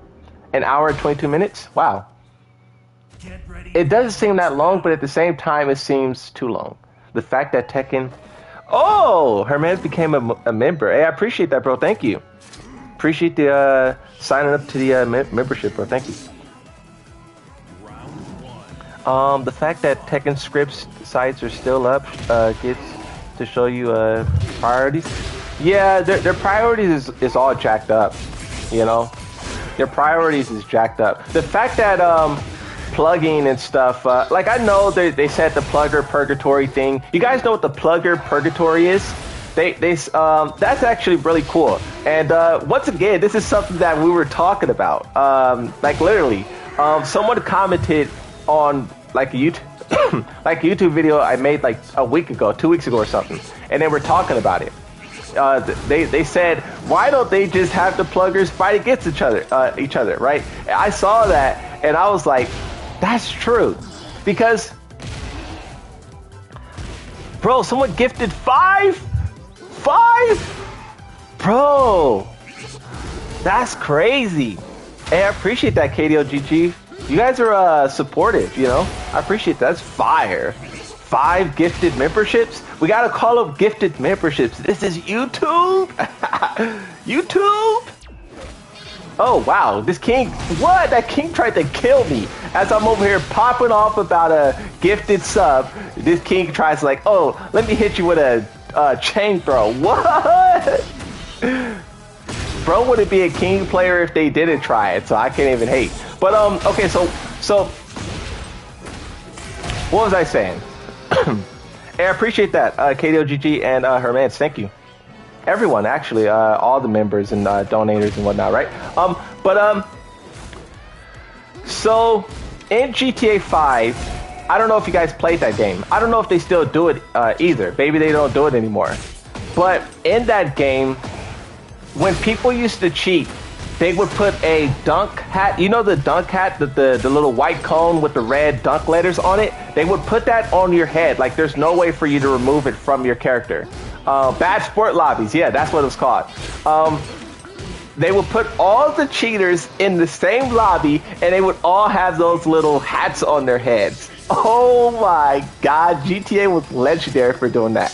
And that's kind of what Tekken is doing. They should also too forcibly put like a little cone on your head too. That's fire. They should do that. But yeah, having the people fight against one another, I think that is cool. Because here's the thing, right? I don't think banning everyone is the right way to go, because like when you ban someone, they can't play the game, and that kills the player usage numbers. That kills like momentum for the game. So allowing them to play but just be forced into a lobby with one another, that's actually a good workaround, because they still get to play, and you know, and this is one thing too, right? So people say like, oh, you can block someone if they're you can block someone if they plug against you. And the reason why I don't like that as a solution is because what you're doing is only making your load times longer. So let's say, I think there's a few type of pluggers. There's someone who just plugs every time they're about to lose. There's someone who plugs only if like a demotion or promotion or like a specific moment. But if you, first off, who here plugs? Let's be honest. Who here plugs? There's 178 people watching. There's at least 150 pluggers here. So someone... Okay, but look.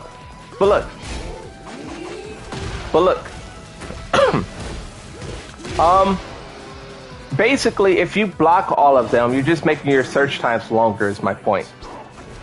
And I don't think that's a good solution. You know, I always take my L. I never wanted to learn how to plug because I never wanted that type of power. Like back in Tekken 7 when I cared about the game, like I kind of don't really care about like being good at Tekken 7 or Tekken 8, because how could you care about being good at Tekken 8 when Eddie, in order to do a combo, all you have to do is press 1-1-1-1-1-1-1. Like skill doesn't exist in this game anymore, right? So I don't care. But when I did care in Tekken 7, I didn't want to learn how to plug because I felt like I would be tempted to use it. If I was at that point where, because the motions in Tekken 7 was so much more severe than Tekken 8. No, I didn't get blocked for plugging. We're just talking about plugging right now. But I didn't want to be tempted to like with that kind of power, you know, so I just never learned it. But of course, eventually, like, you know, it's such a problem in Tekken 8. So of course, like I know how to do it. But see, here's the thing. I never can plug because I'm streaming on the PS5 right now. Like, look at the bottom right. You see that R2, that X? I'm streaming on the PS5. And for those of you who don't know, on PS5, if your game ends, the stream also ends. Let me show you this. You see that? You see that blue screen I just hit you with? That blue screen pops up when I go to anything that's not the game. If I go to the store, the menu, anything that's not gameplay, that blue screen pops up. So yeah, when I'm streaming, there's no way for me to plug. Now, I don't plug like any other time, but I'm just saying, like, you know. Exposed meaning someone captured a screenshot of me plugging on them. Yeah, that flashbang, that blue light hit you guys with a flashbang. I think my audio changes as well when that happens. Wait, is there no one in line outside? Let me look. Is there no one in line?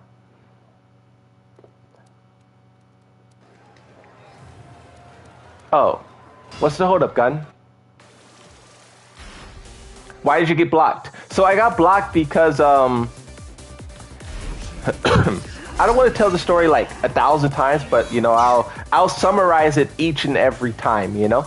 But basically, I don't like what they're doing, and I listed out all my current complaints with Tekken 8, and then the picture that I tagged with it is a quote where Harada said that executives only. You're cool, bro. You're cool, bro. I tagged the picture with it that said, where Harada said, the Bandai Namco executives only care about milking the game. So with that quote and my complaints, I just tweeted it, sent it off into the ether, and the developer saw that tweet. I guess they didn't like it, sad face, and they was like, you know what? Let's block this guy, you know.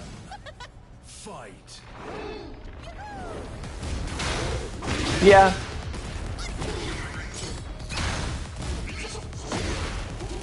How do you guys feel about the patch notes? How do you guys feel about the patch notes? So, so I made a video about the patch notes, and then it was real late for me, and I gave up halfway through. I was like, all right, I'm done editing this video. Like, I kind of don't care. And then I just gave up.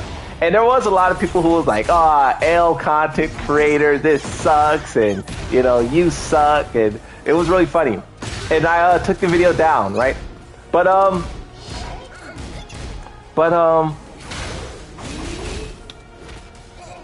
yeah, I don't know. The patch notes, like, I'm more of a person that has to like experience it. Like, I'm kind of a different Tekken player where like I just have to experience it. And when it releases, then I'll be able to see like exactly what does this does that, and because it was so vague too. Like they were saying things like fix the issue where this move would collide with the opponent, and it's like what does that mean? What does that mean? Like, collide how? You know? And I understand they can't like go super into detail with every person, right? They'll be releasing a full-on like book every patch notes, but it's vague, and you can't get much information from it unless you know exactly what move, what situation, what everything they're talking about, you know? So that's why I think so they're going to do another balance update in like after Evo, and that one we'll be able to actually like read it and see what's really happening. We'll be able to see like read it and see like, oh, this move is now -4 instead of -10. That's the one where we could just read it and be like, oh, you know, they just made King's grab like such and such, you know?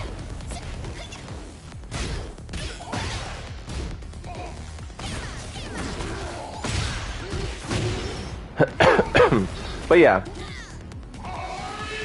Hi-ya! What was Alyssa's buff? I can't even remember. Someone else would have to tell you. It was so much reading and information on there. I mean, that's good, but it was a lot, you know.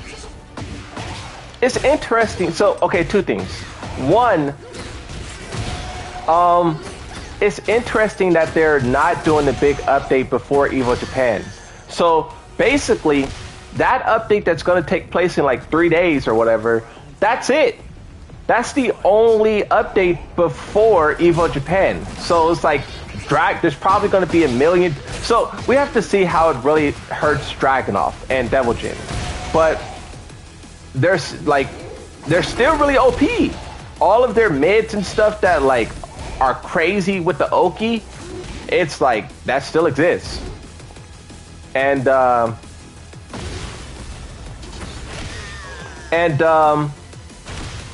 yeah, there's probably going to be 1,000 Dragunovs. There's probably going to... Oh, Eddie, oh my god, Eddie's gonna be a monster. I want to see how it pans out. I want to see like which character, because here's the thing too, right? There is so many different characters who are top tier. Azazina is one. You have Dragunov, Fang, Devil Jin, like Eddie is gonna be one, like Zhao Yu. Like in the past, where it was just like, okay, the strongest characters in the game is like Fakamram and Steve Fox. Now there's like 10 of them. So you do have some like diversity there where it's not just 2 or 3 characters who dominate, a Geese and a Akuma. You have like 10 of them. So maybe it really, but see, a lot of people play Dragunov. If you saw the statistics, Dragunov in terms of like top ranks, which where the pros are at, the margin at which he like is being picked is like insane. It is insane how many like top players are picking Dragunov over everyone else. He's almost double second place, almost. and it's like, I wonder if that will transfer into. I wonder if that will transfer into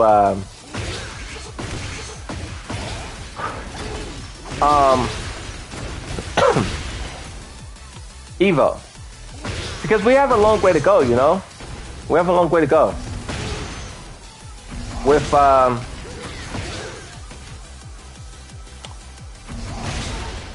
Eddie.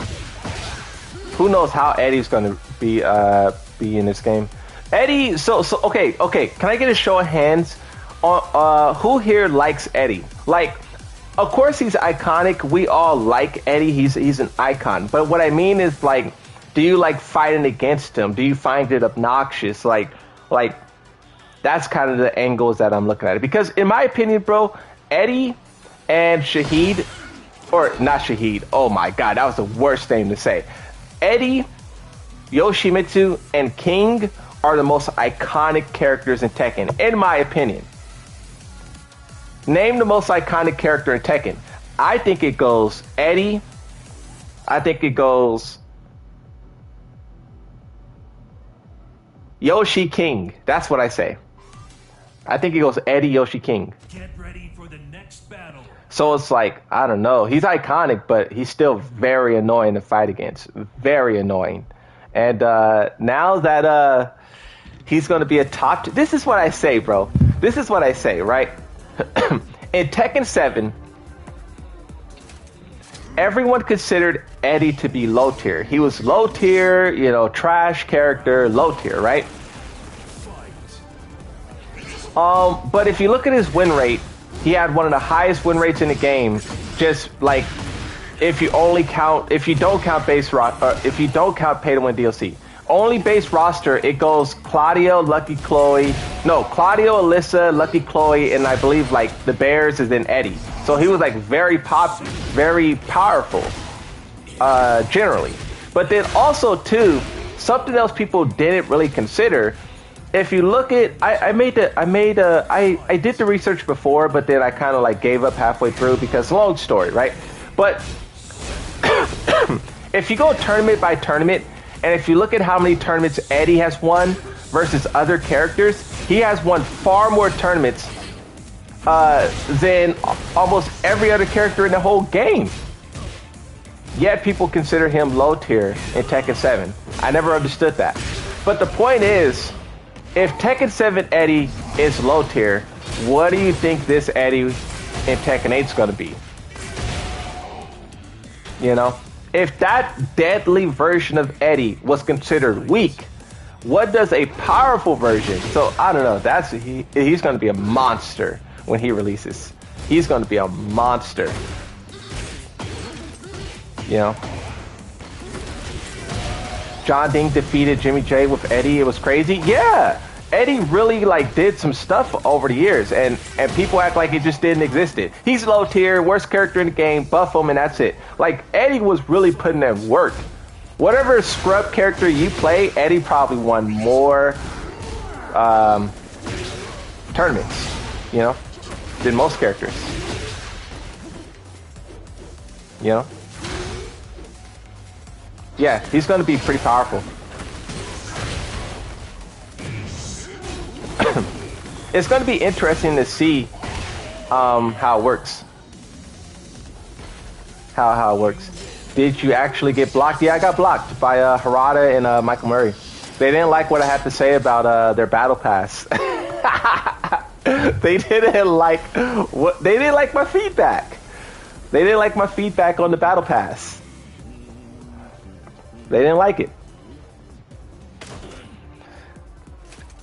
They was like, nope, we don't like that.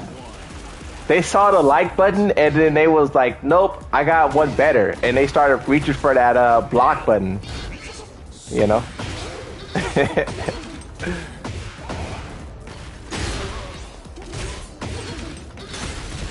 Yo.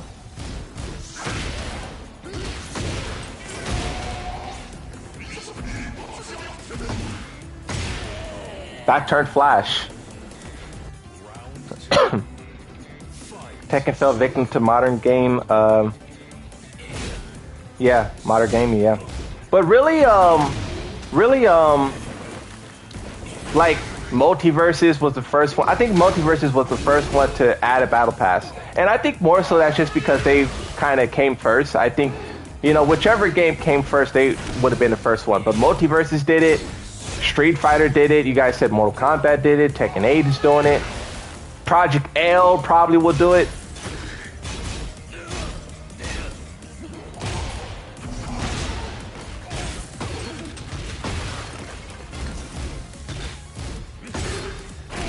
Yeah, I guess it's just where fighting games is at now, you know? It's just where they're at. Multiverses was free though, so yeah, that's the difference too, you know? You always gotta, I'm glad you guys keep bringing that up. That's a key difference, you know? Free versus not free. Free versus not free. Paying $100 and something for the deluxe edition versus just free. You know, that's a major distinction. Did Harada really block you? Yeah, Harada did. How do you guys feel about that? Like knowing that the Moonsault Slayer is now blocked by Harada and Michael Murray. Like, what do you guys? What's your thoughts on that? Do you think like, this guy is like bad news, or are you guys like, I don't know. I wonder what. That's what I was thinking about too. Is like, what would be the you know, like the player's response, like how would they view it, you know? Because I kind of don't care. I think it's kind of funny that they I'm angry.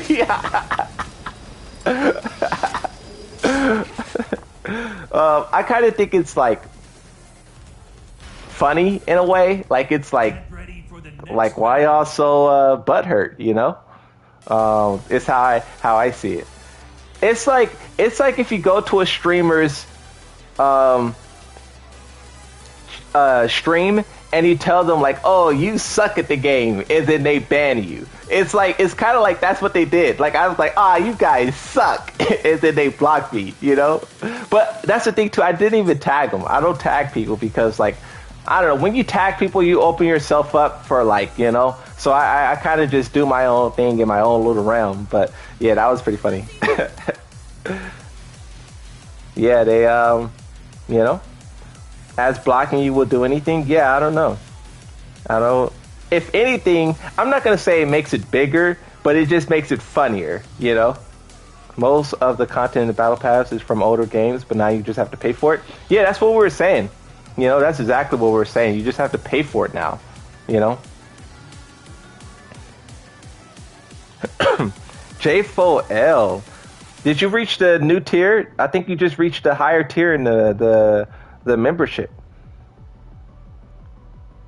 I'm trying to see.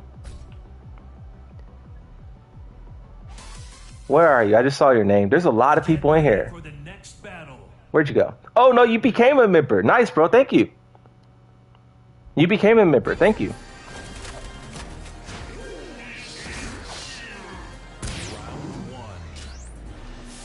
Round one. Yeah, I don't know. I wonder how this will all pan out for Tekken 8. It's a really fun game. Okay.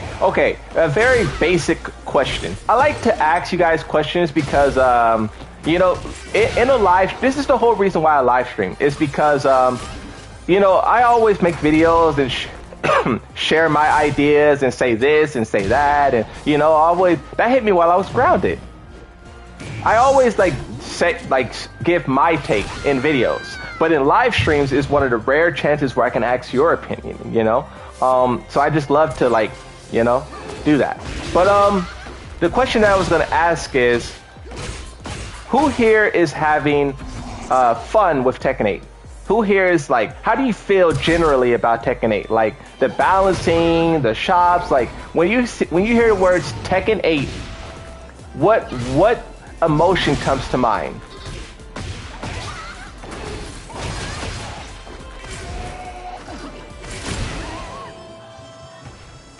It depends on the day. Well, what about right now, bro? Tekken 8 is trash now. Yeah, right now I'm feeling a little like yuck, you know. After this live stream, I'm gonna go wash my hands. That's how Tekken 8 is making me feel. After this live stream, I'm gonna go wash my hands.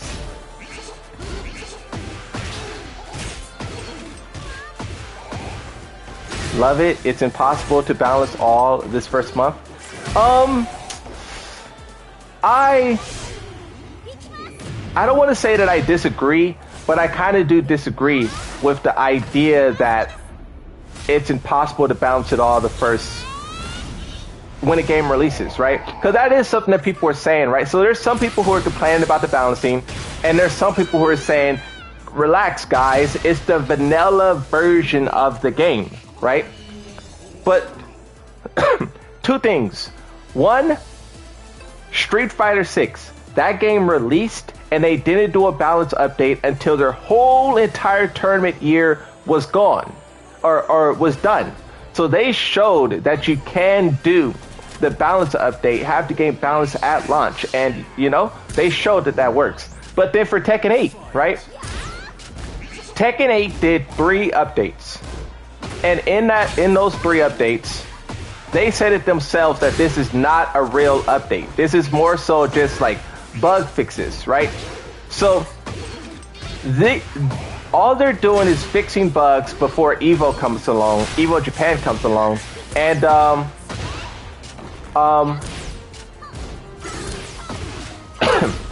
but we're still going to be playing this same version of Tekken 8. So it's like, is that how can I'm trying to explain it the best way possible so I can win this argument. I want to win. No, but look, they said themselves that this version of the game will exist at Evo Japan. And I was under the impression that the big update was going to come before Evo Japan so that the game is more balanced, but it's not. So that basically means that this version of the game is like what they want us to use in tournaments, if you get what I mean. Yeah, I don't know. I just want to ask you guys that question because how are you feeling about I'm going to play regardless, I'm having fun. Bro, another member for 8 months. That's crazy. And I appreciate that, Daigon Saga. 8 months. You guys are, bro, I say this all the time and I really mean it. The amount of chaos and problems the Moonsault gets into, you guys really be like along for the ride, you know. You guys really be hanging in there, you know. I don't know if you guys are just as like chaotic as I am, right? Chaos. But you guys are solid, bro. I appreciate that. Hold on, bro. I got a rant. Go ahead, bro. Go ahead. Do your thing. Do your thing.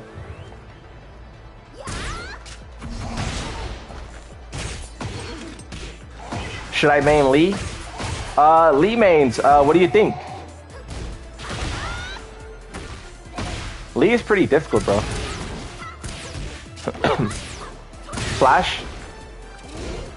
Yes. Sorry that I'm wrong. Who's wrong? You're not wrong, bro. There is no wrongs here. There's only opinions, and all of our opinions are equal, you know? My opinion is not greater than yours. You know?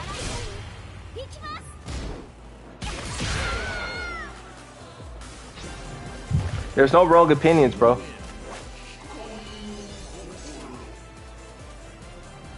I don't even know what you're saying sorry about, but you know, mine is the main man meme. I love the main man. I love the main man. How does the main man feel? What does the main man say about all this stuff going on? What the main man? I've seen so many Moonsault vids in the past few weeks. I'm surprised he does live streams too.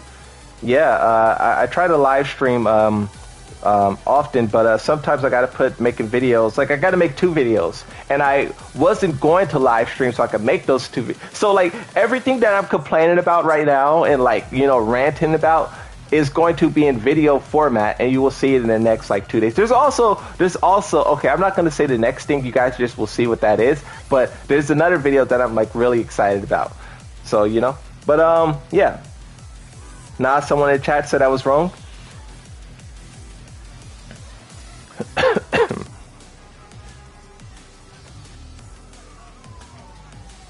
We are beta testing for them. Moon, so pluggers won't be banned, just the hats over their head? No, so pluggers... so pluggers, some of them, the most egregious, will be banned. They really was emphasizing that they banned like 1,000 people, right? And the bans range from, like I seen someone in the chat saying that they got banned for 2 weeks, right? In the comment section of a video that I did a while ago, they said that someone said they got banned for a month.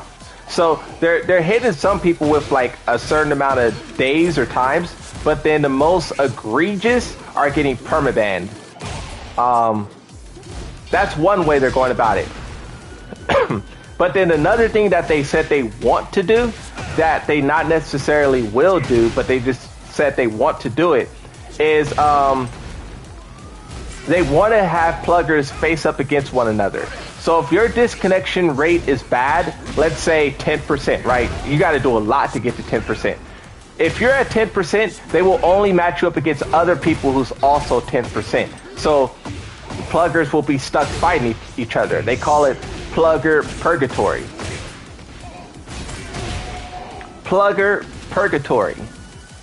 That's fire. That's a fire name. I will be honest. That's a fire name. Purgatory.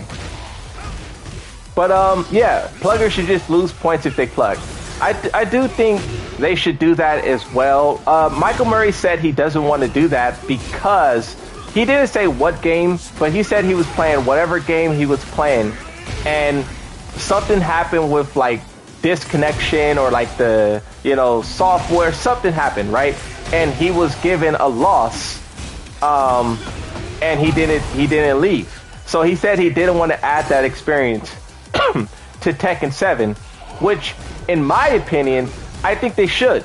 Like, my connection sucks, right? My connection is trash. But still, if you're playing in ranked and you lag out, you should get a loss. The game should not allow you to lag out, because that's what plugging is. Plugging is literally disconnecting your internet and lagging out of the game.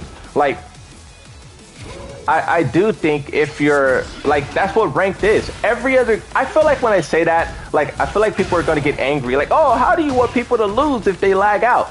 But if you go to any other game, like competitive game, and you lag out during the match, see what happens. See if when you play again, if you don't get like a notification, if you don't get a loss. Other games is like common practice, but I feel like Tekken, a lot of people don't want you to get a loss for lagging out, and I think you should. It's ranked. Imagine if like you're in tournament, right? Let's say you're in tournament and your controller it just stops working. Are you just going to be like, oh, okay, you're not going to lose, it's all right, bro, you won't lose this match? No, they're going to be like, bro, you better go fight a new controller or you're disqualified. It's the same like thing, you know? Like, if your connection kicks out, then you lost. In ranked. Only in ranked. I feel that way. Because ranks are supposed to emulate the tournament environment. Right? But that's just how I feel.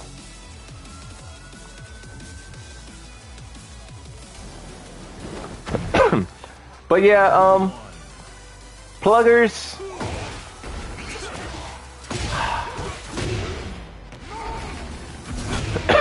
The thing with Tekken 8 is how I always thought it was so interesting that we have a word for it. It's such a common thing to where we have a word for it. Like, there's new people who show up to Tekken and they say, why don't you guys just call it rage quitting, right? Why don't you call it rage quitting? And it's because it's not rage quitting. Yes, some people do it out of anger, but there's some people who use it strategically, like you would a rage art. You know, it's such a common thing to where people do it like it's not even nothing. They just do it. And I think that's where the word comes from, you know? Or not where the word comes from, but that's why I think there is a separate word for it, is because of it's such a common thing.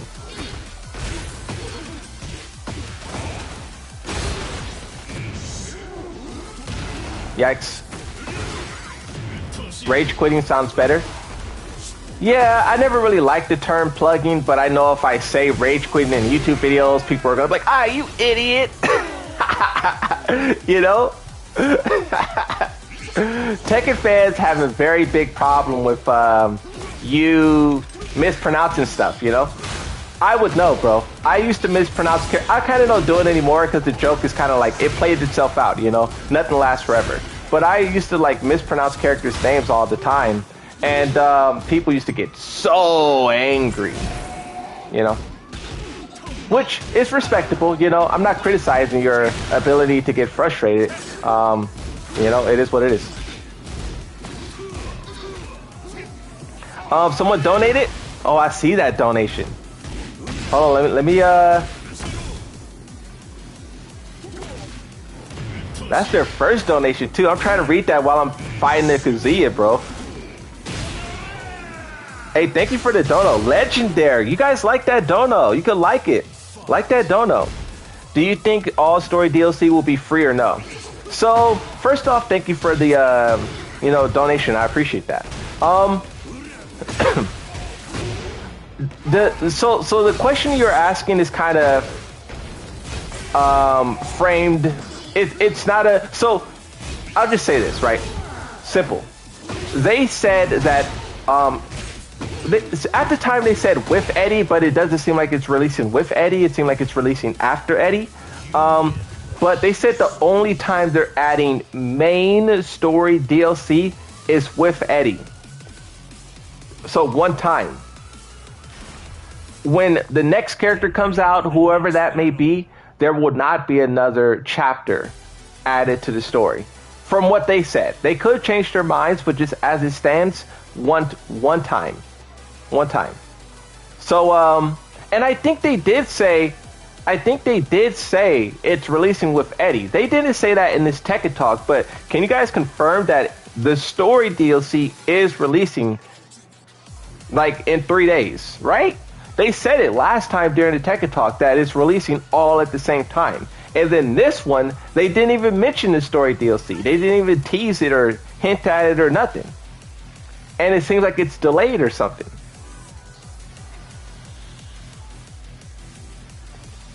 No, they didn't say it.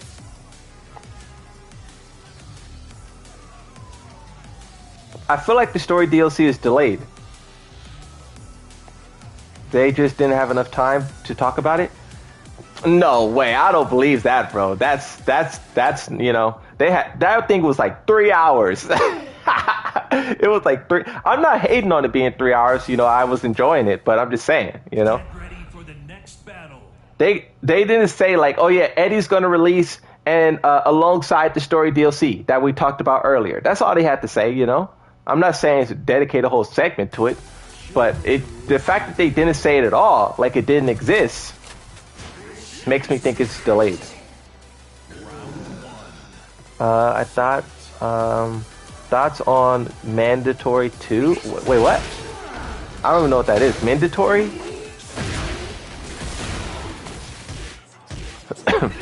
Oh, Devil Chin.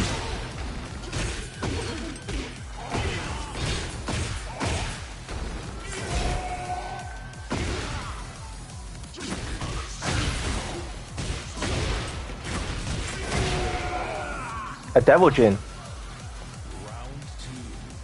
I guess we'll find out. It doesn't seem like you guys know, and I don't know either. So I guess we'll find out whether or not the story DLC is there with Eddie or not.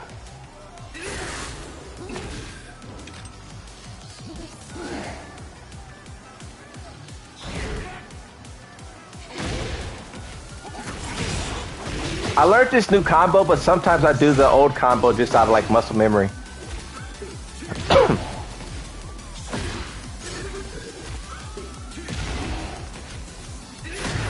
Yikes. This Devil Jin takes a lot of focus. Focus. Bro, my Tekken updates is from you. When the guy who does the updates doesn't know, you know it's a problem. when the guy who passes all the information is clueless, you know? Yikes. Not enough health. This Devil Jin's pretty good. They will send Namco assassins to kill Moon? For real. Maybe they already did and I'm a clone. Nah, if I was a clone, I would not be talking. I would be like, hey guys, the Battle Pass is really good. Bro, the Battle Pass is actually really good. I'm glad that they give us an opportunity to not only support the game, but also get some of our favorite items that was in previous games. I love that. That's very good of them. You know, I love supporting Bandai Namco. They are, you know, they create some of my favorite games ever. You know, Jump Force, you know, Tekken, you know, they created that JoJo fighting game. Love Bandai Namco. Any opportunity for me to support them is A-okay in my book, you know? They made that Jujutsu Kaisen game. You know? Fighting games is fallen. Yeah, so someone said Elden Ring, and then J4L said Fighting games is fallen. It's interesting how we were comparing Tekken 8 to Elden Ring. Like, oh yeah, Elden Ring doesn't do all this DLC stuff. Like, they just give you the full experience, you know, which it does. Elden Ring is really like that. But then we, as Bandai Namco Shills, was like, and Tekken 8 does too. Tekken 8 is a full price video game, full package. They added team battle. Like, this is a full price game here. Really good. Now look at us. Now look at us. A bunch of shells. Ah, that is funny. Yeah.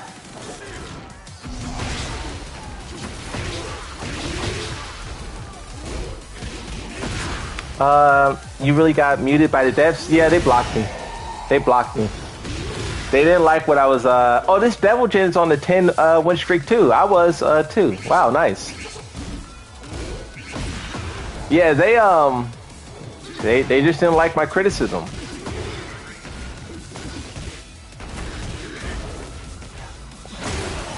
They was like, nope, we don't like that. Hey, that's funny. I don't know what's so funny about that. Like the developers, you put out a tweet saying you don't like this, you don't like that, and the developers of that game sees your tweet and then blocks you. You don't like what we did? Block. It's crazy. Yeah, I got blocked on Twitter. What was the criticism?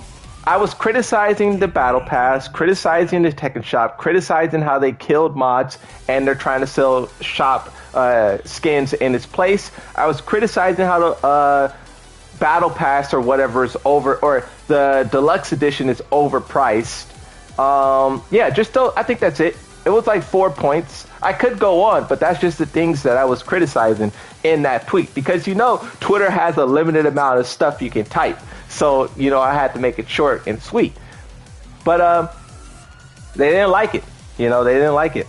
And I didn't even tag them. It's not like I tagged Harada and Michael Murray. I didn't even tag you guys. What? What? I didn't even tag you. It would have been different. Like, it's different. See, this is the thing, right? I never tag people because unless it's something positive. Because if you're tagging someone in a negative way, it comes off as like you, like it's different. Like if I say, Harada makes me so angry. If I just tweet that, but then if I tag him, it has a whole different context to it, right? It takes on a whole new life.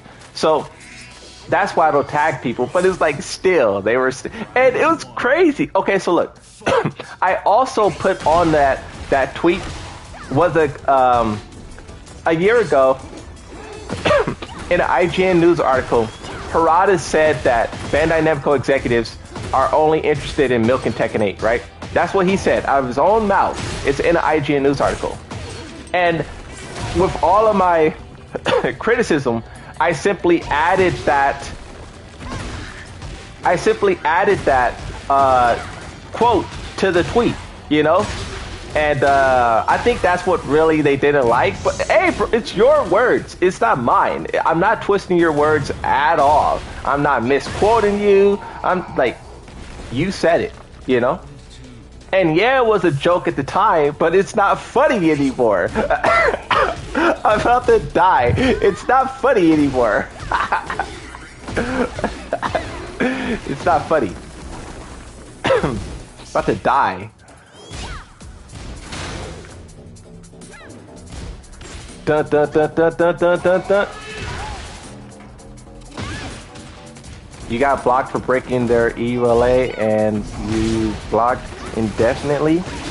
Wave 2? Nah, see, if they banned me from playing Tekken 8, that's a real lawsuit right there. Because you know how they always say, oh, we don't want to get sued and we don't want to this. Like, I'm not breaking EULA by talking trash on Twitter. Like, I'm not. So if they did that, they would have an issue on their hands. You know? Imagine blocking someone for having an honest opinion.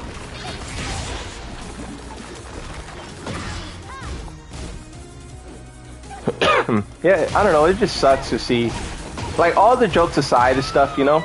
Like, Tekken is a game that I like a lot. And to see things that was free in past versions of the game be locked behind money, it just sucks, you know? That's all.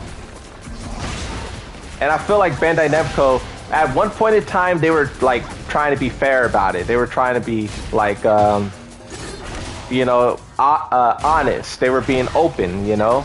But now I just feel like they're being disingenuous. They're being greedy.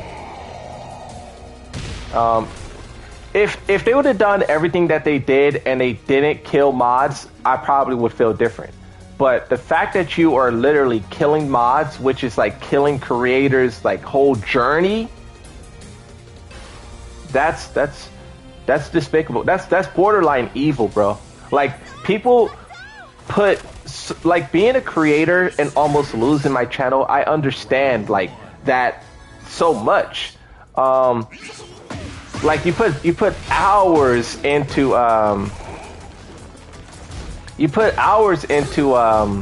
the game, right? Or into like creating content. And yes, it's about Tekken, but still, it's like, it's your content, you know? It's your time. And to see them not appreciate that,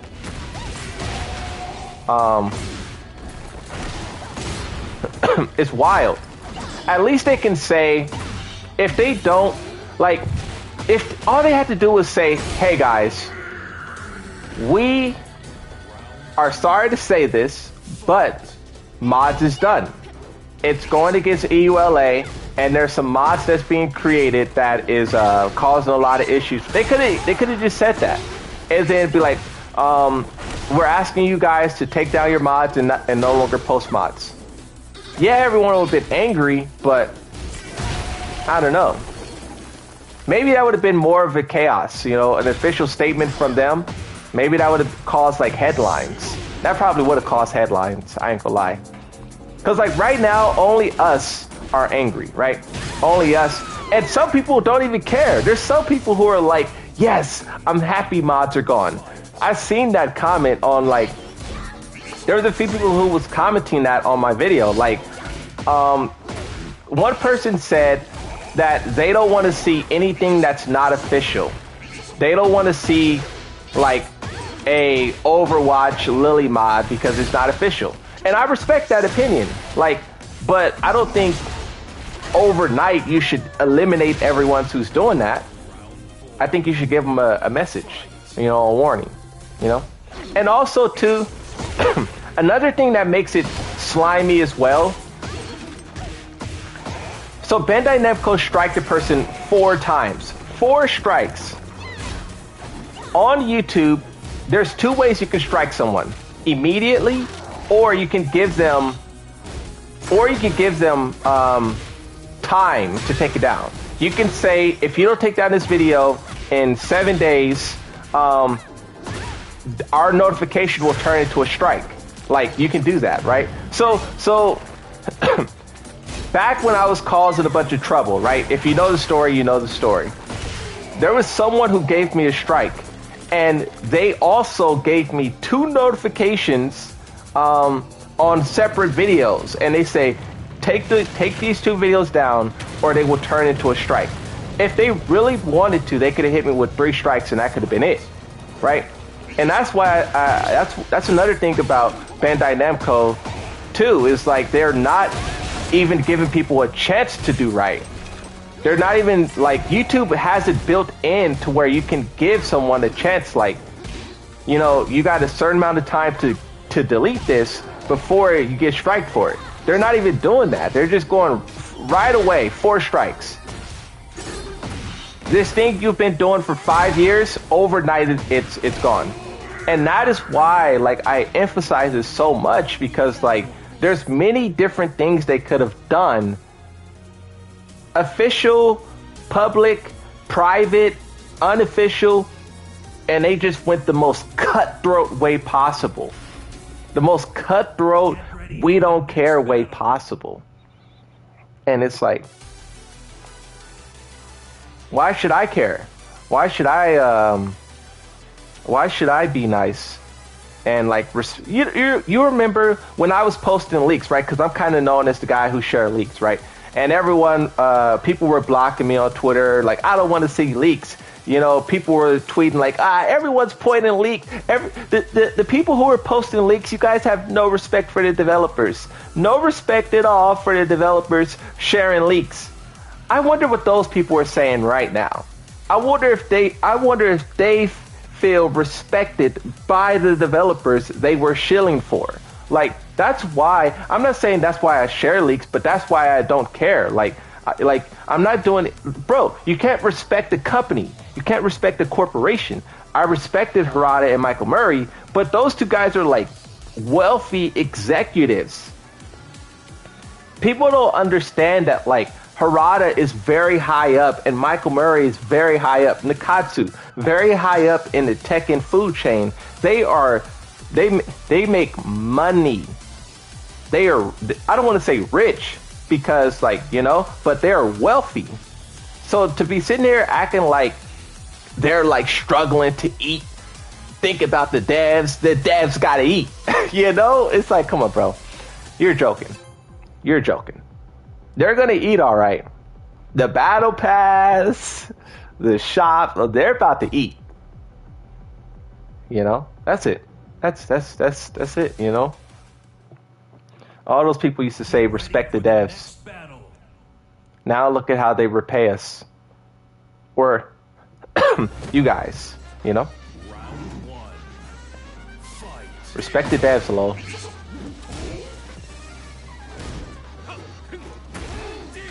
Yeah, that's it's a pretty crazy thing, you know. This Devil Jin isn't that bad. You said your Devil Jin's kind of rusty. I mean, you're blocking and you're playing, like, you know.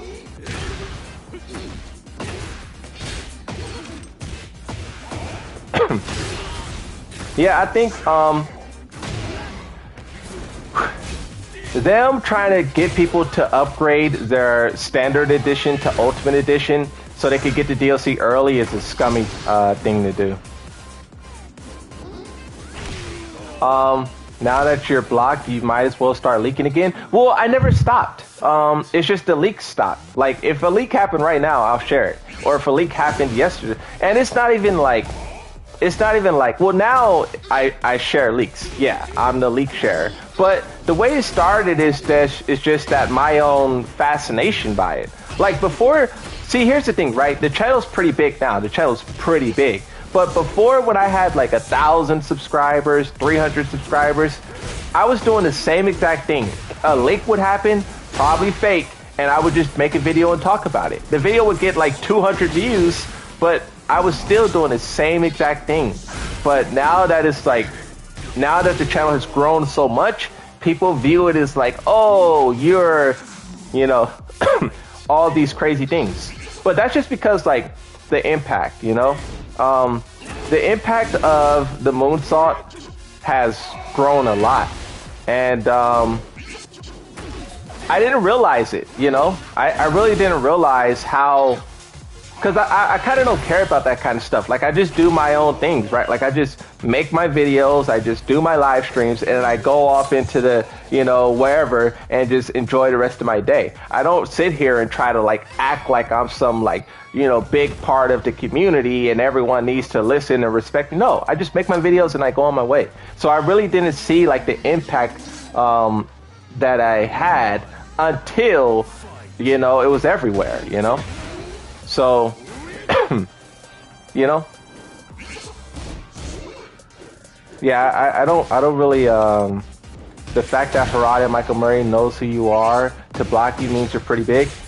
Yeah, that says a lot, you know, that says a lot, you know, and even, yeah, they blocked me. And even then, before they blocked me, I'm pretty sure they knew who I was. Because here's the thing too, right? You guys remember when the roster leaked at Evo Japan? I made a video about it, and I also put it on Twitter. And there was someone who said, there was someone who was there. Oh wow, missed it put. That was supposed to be a grab. There was someone who was there, and they said when Harada saw the tweet, he lost his mind. Like, the roster leaked, he saw it on Twitter and he was like angry. Him and Michael Murray was like in the parking lot, like angry in Japanese. And the tweet that they probably saw was mine because I was the only one who posted it, you know? So it was like, if they didn't know who I was, if they didn't know who I was before then, they definitely knew at that moment, right? But see, here's the thing too. I think that they could have even known before then, because here's something that I always find so interesting. Whenever they do exclusive access, right? They give people access to the game. The channels that they reach out to, in my opinion, is like channels who have no influence at all. Like, there was some, to give you an example of what I mean, right? Because, okay, so look, I don't want to sound disrespectful when I say this, but it's true. It's like, there was some Polish person who had exclusive access, and they and they uploaded a YouTube video talking about Tekken 8. They had a lot of stuff in there that they weren't supposed to have in there, right? And it took us 12 days to discover it. That person put something out they weren't supposed to, and it took them 12 days to discover it. And we discovered it because I discovered it, and I shared it. That's when that person took the video down. That's when Bandai Namco started going around striking stuff. Like, that's what I'm saying is, like, they reach out to people who just have no connections at all. Like, that person wasn't even a Tekken content creator. Like, I looked at their channel and they just upload like a bunch of garbage. It's like, why are you giving someone who upload a bunch of garbage Tekken stuff? Give it to, like, you know, like a Reinhardt, a Little Majin, a King J. Give it to, you know what I mean? Like, what are you doing? It took us 12 days to discover that. 12 days. That's just what I mean. Is like, what are they doing? Main Tweet, yeah, Main Tweet, he had access though. He had access. I think King J had access too, but you know, the point is, give it to people like a Arslan Ash, you know? You know? You guys know those content creators, like a FeedEx, you know? Why haven't FeedEx been given some, like, you know? I wonder if Main Man has an early build of Eddie. You guys think Main Man has an early build? So Main Man had Tekken 8, and a lot of other people had Tekken 8 like 4 days before it came out. That's why there's a lot of stuff leaking everywhere, because they gave it to people who shouldn't have it. I don't think FeedEx has early access, and they should give it to FeedEx. Bro, FeedEx is fire, in my personal opinion. And it's like, come on, bro. I don't know. Just my own criticism. I feel like the people they give access to is so weird.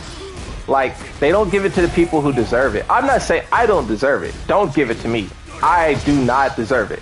But I'm saying, like, there's a lot of content creators who are really doing the right thing, and they're really, like, creating, like, guides and stuff, too. You want to give it, like, don't give me Eddie, because even if I was, like, a good boy, I don't know anything at all about Eddie. There's nothing I can do with early access Eddie. You know, I just don't know. But there's content creators like FDX, Blasted Salami, Main Man. There's others who create tutorials. You know, but they don't give it to them. They'll give it to big streamers only. That's not a bad thing. No, but they don't even give it to, like, they don't though. You know? Do they have yellow motion block?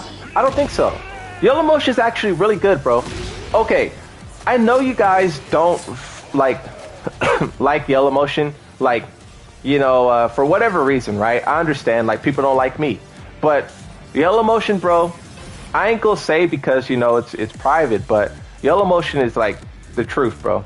I respect yellow motion a lot because, like, there's things that be happening and no one reaches out. No one. There's only a few people who do reach out, and, like, yellow motion, bro. In my book, yellow motion gets a pass, bro. So that's just me. So yeah, I don't know. I feel like kind of like now, kind of like, okay, so let's talk about something that's public, right? A lot of modders are getting striked and losing their channels. Who's the only one who's saying something? Yellow motion. You know, that's what I'm saying is, like, yellow motion is the only one who speaks up for the people and who tries to help people. Yet everyone, like, hates him for whatever reason. It's stupid. If you got into some kind of trouble with Bandai Namco, Yellow Motion would comment way more than the people who, you know? That's all I'm saying. I'm not trying to be a shield, but it's just true. But, yeah. Yellow Motion, IMOP, and Buff Gigas. Well, IMOP and Buff Gigas, they said something. Well, IMOP got 2 strikes, so, you know, you're gonna say something about 2 strikes. And then and then Buff Gigas, if you guys remember, Buff Gigas really made their start off of mods. One of the first times I ever seen Buff Gigas, I love Buff Gigas, by the way. Buff Gigas, one of the first times they really, like, went viral is back when back when Lydia released.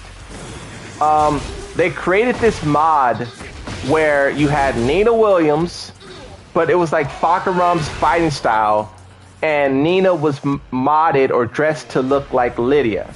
And just that combination of things went viral. And that was the first time, at least I ever seen Buff Gigas, was that video, you know? Nina modded with Fakaram's fighting style to look like Lydia, and it was just a mod kind of like making fun of how powerful the character will be at launch, and everyone loved it. It was a great video, like many of Buff Gigas' videos, right? But that video that launched their career was a mod.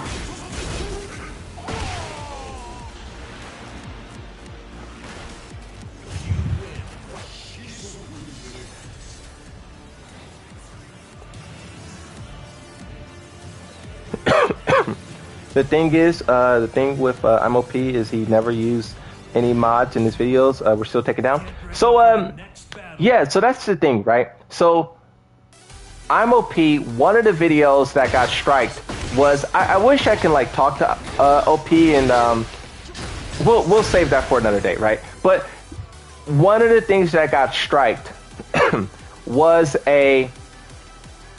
like a boss battle something. I think they were showcasing like one of the boss characters' movesets. I think it was either like Angel Jin or Devil Kazuya, something.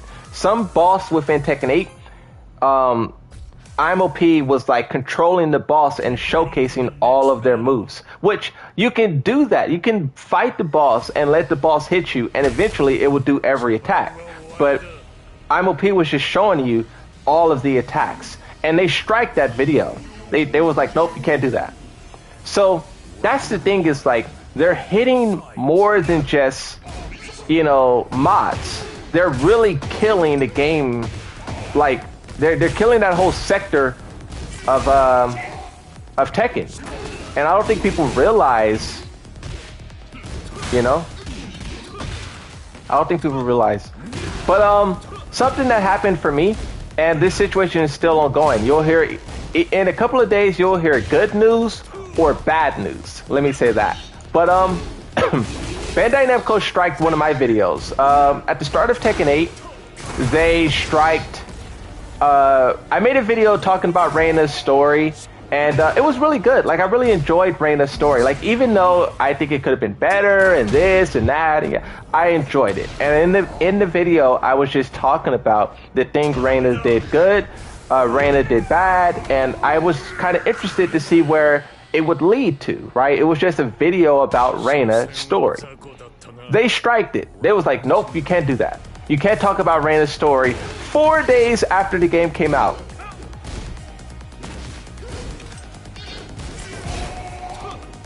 That just shows how like willy-nilly they are with the striking. It's crazy. Block low? Nope. Oh, misinput.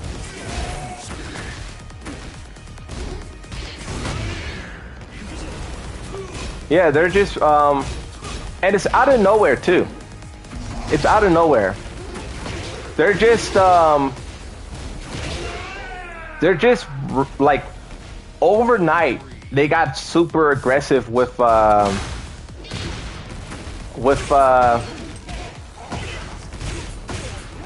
striking people for no reason. Wow. When's the next stream? When's my next stream? I don't know, bro. I stream kind of randomly. Whenever I have time, really. It's kind of at the same time each day, so whatever time it is for you now, you know, it'll probably be the same time. But it's kind of random whenever I have time. I try to stream a lot, though, you know. I stream pretty often. Some days I do every day, and sometimes I'll do like every other day or something, you know?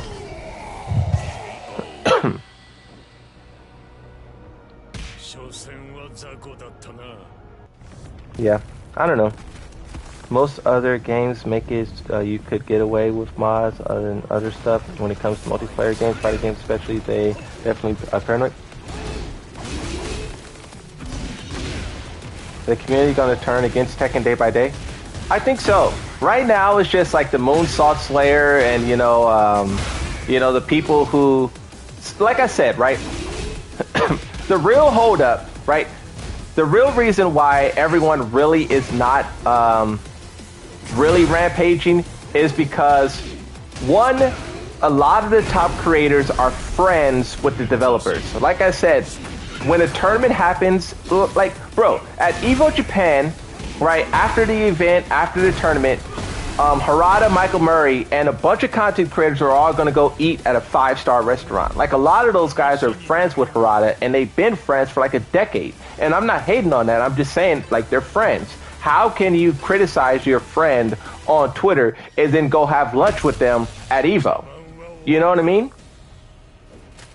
The second part, the people who aren't friends with the developers, some of them either get early access or they commentate. How can you tell Harada what he's doing is trash and then go commentate Evo Japan? You can't. So that's the holdup. That's what's so different about fighting games, where like in the FPS genre, there's no tournaments to commentate. There's no those, like, you don't see like Dr. Disrespect having dinner with like Call of Duty devs. No. But in fighting games, the developers and top players and stuff like that are so interwoven to where, you know, That's the difference. And that's why like I'm like the only one who will talk trash. That's why. I'm the only one. No one else. Because everyone is either friends, or they want early access, or they commentate tournaments. You know?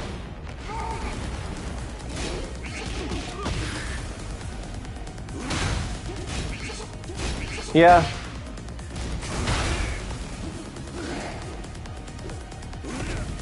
Oh yeah, Frame Whisper. Yeah, Frame Whisper.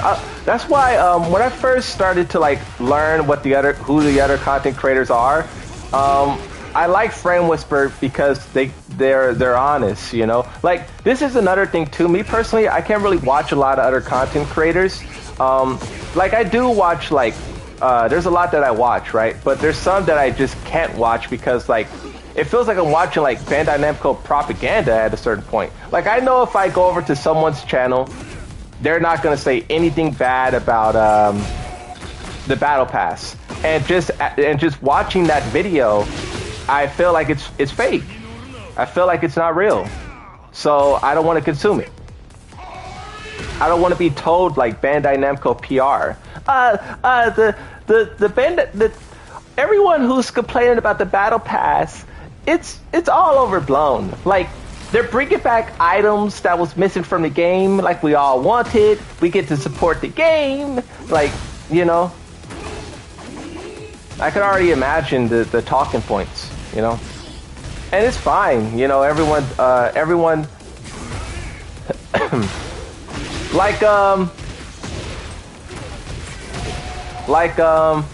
was gonna use a reference, or give you not a reference, a metaphor. No, I don't know. Maybe it's a reference. I don't know. Yeah, who cares though?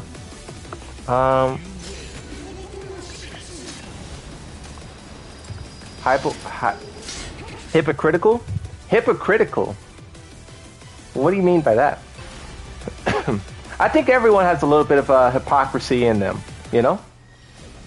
That's human. If we all weren't hypocrites from time to time, then the word wouldn't exist. You know? We all have our biases, you know? When the Flash got nerfed, I was a little bit salty by it. You know? We all have our biases.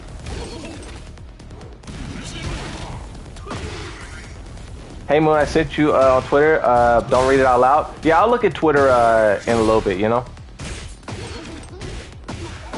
I'm kind of gaming right now. Or is it urgent? Is it urgent?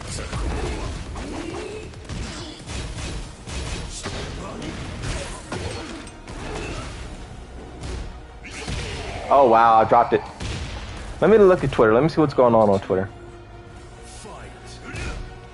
Looking at Twitter in the middle of a match? Okay. Looking at Twitter in the middle of a match. Okay. Hey, I appreciate it, bro. Thank you, Kazia. I didn't know Vegeta was so nice. Vegeta. The real Vegeta probably would wait until you're ready. Do you guys think the real Vegeta, if you were like, if he was like, hold on Vegeta, I need to tie my shoes. You think the real Vegeta will let you tie your shoes? I think so. Frieza wouldn't, but Vegeta definitely would. He wants to really prove that he's better than you. Not just, no, he would not. You don't think so? I think he would. He wants to prove that he's better than you.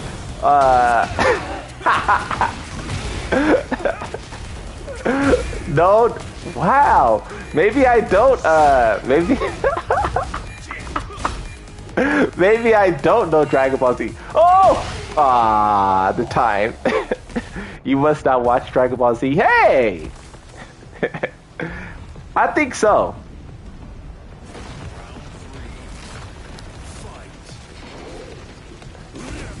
Vegeta isn't honorable?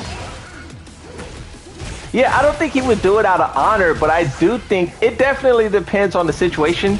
But I do think, like, a part of him would want to be like, I'm better than you, and you know, you're a scrub. And him beating you while you're trying to tie your shoes, you know? This Kazuya's going crazy.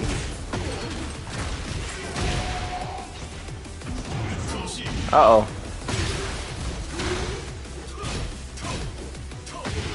Flash? It's a pride thing. Yeah, pride. Nah, you're right. Yeah, I think it's like a pride thing, you know? Tie your shoes. Hey, that's a funny example.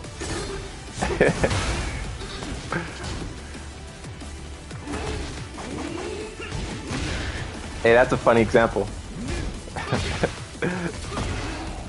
Super would, but DBZ won it. Yeah, I definitely think it depends on which version of Vegeta we're talking about too. Frieza Saga, Vegeta, no way. But like Cell Saga, probably not. Buu Saga, maybe. Nah, Majin Buu was a menace. Majin Buu was a menace. Or Majin Vegeta was a menace.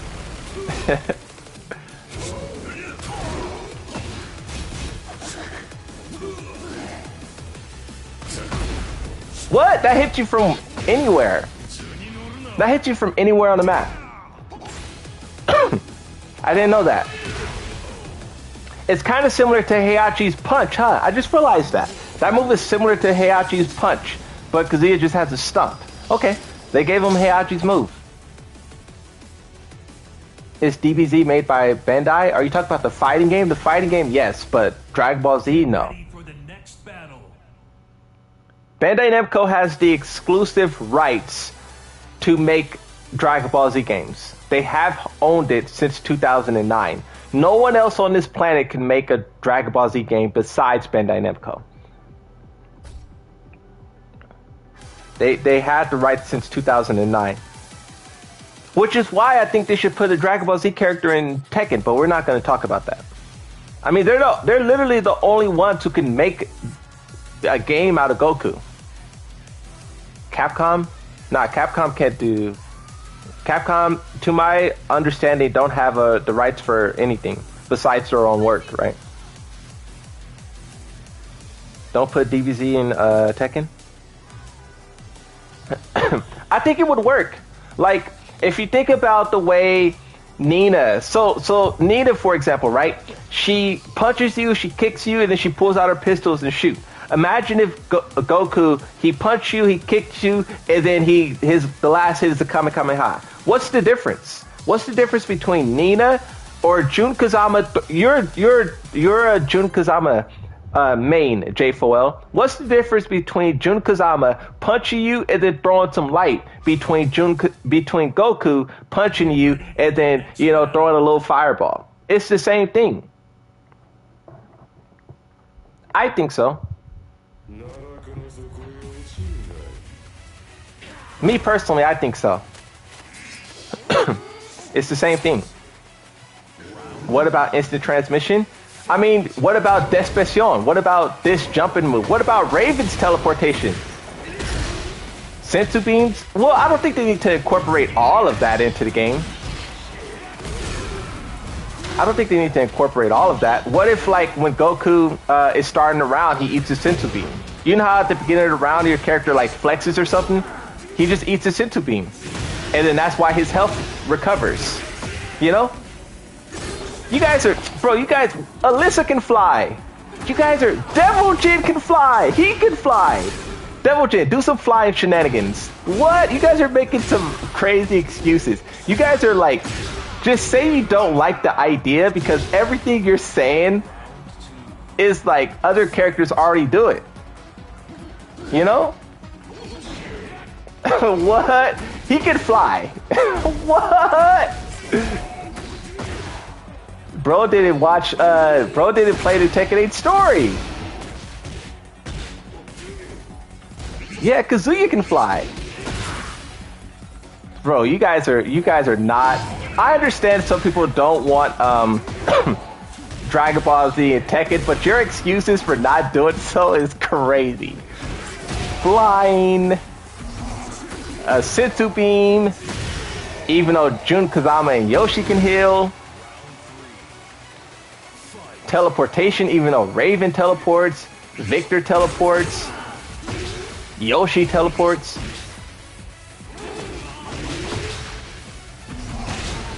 Yeah, you guys are pretty funny.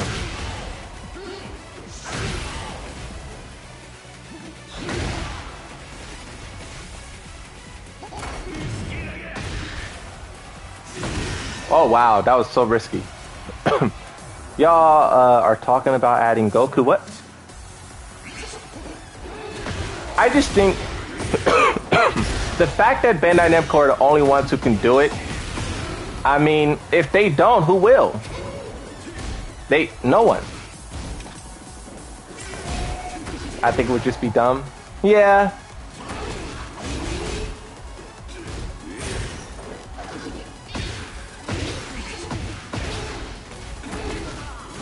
Oh.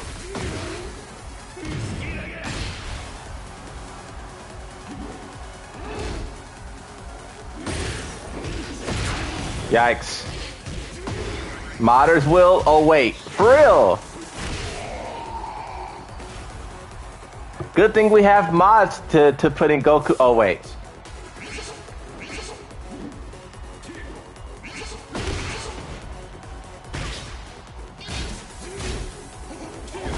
Wow. Flying? Flying?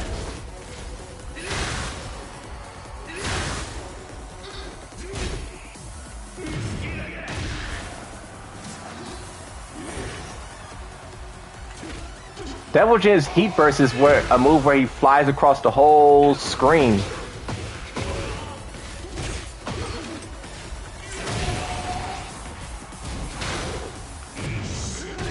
I got you, bro. That's crazy. That's crazy that I beat you. You must have took your, what's it called? Foot off the gas. Modders already going better to make. If I was a modder, well, at least the modders who didn't lose their channels, right? One of them lost their channels. If I was one of those modders, I would simply switch to a different game. Yes, Tekken 8 just came out and it's a lot of excitement around this game, but there's bigger games out there. Like, that's the thing. Like, if I couldn't make Tekken videos, just switch. Like, there's other games that I like, and if like, that's the thing. Like, Harada blocking me is pointless. Like, I'm not. See, here's the thing too, right? I don't depend on Tekken. Like, yeah, I like to create content because creating content is fun, but I don't need it. Like, if the content stopped or if Tekken stopped, I could just do something else. I don't need to be a content creator. I don't need the developers' respect, but a lot of people do. A lot of people, if the developers cut them off, it's called cutting the water off. It's over. I'm not one of those people.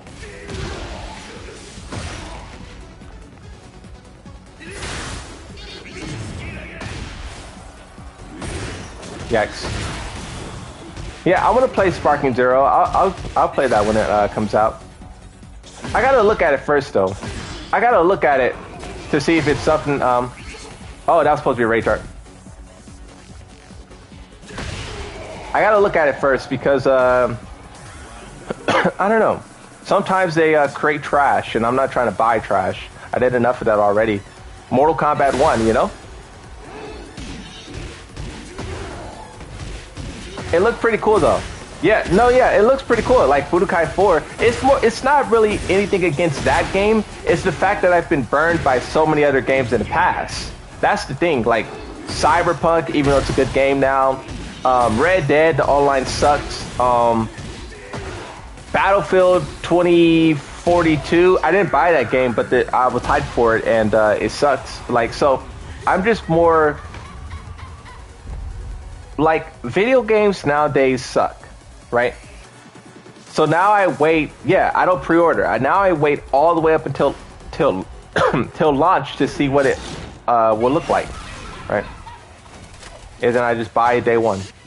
Or what I do too is like I pre-order it the second day before it comes out. Just wait until like the second day, then pre-order it, so you can still get the pre-order bonus. When you're able to, like, you know, you can download games early nowadays. When people are able to download the game early, that's when I like pre-order it. You know.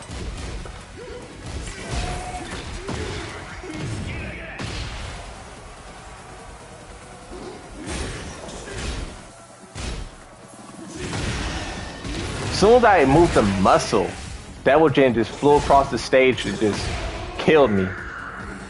I moved a muscle and it was over. I really want to see how this game pans out, not only in tournaments, but just general, you know, the average consumer. Who here, is there anyone here where Tekken 8 is your first game, your first Tekken game? Is there anyone where, like, this is your first time playing Tekken? And then also, is there someone here who Tekken 7, like maybe you started playing like the last year of like Tekken 7 or something? I'm getting cooked by this Devil Jin. Me? There's one person. This is my first Tekken game. How you guys enjoying the experience?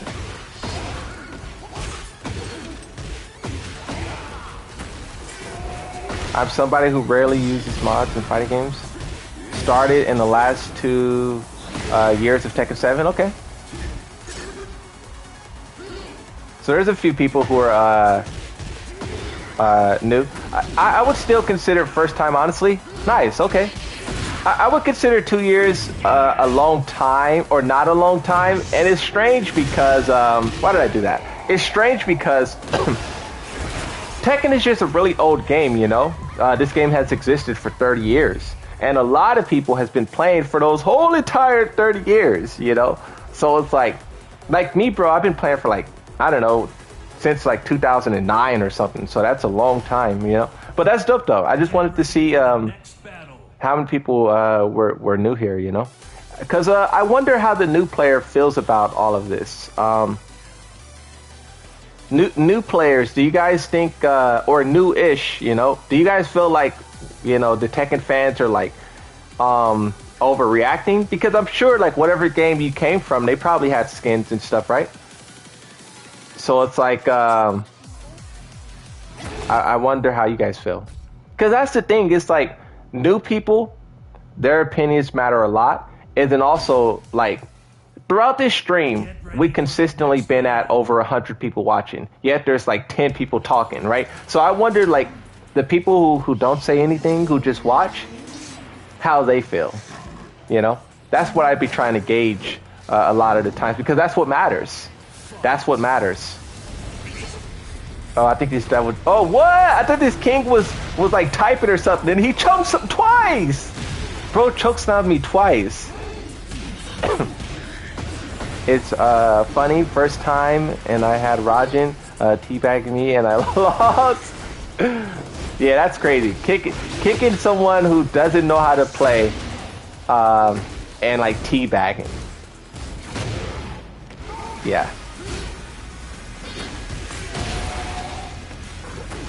I mean, I ain't gonna say I ain't never did that. I definitely done that before in like Tekken and other games.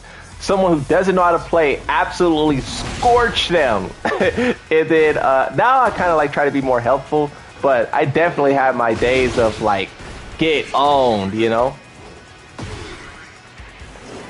Nowadays, whenever I run up against someone who is like struggling to play the game, I tell them to go check out like a PDX video or like a Blast of Salami video. Really, that's like the only true help I can give is like, unless you're a Yoshi or some other character I know how to play or understand, you know, it's better to send you to the professionals when it comes to tutorials, you know. The battle pass looks horrible. Yeah, I want to see what it looks like in actual game.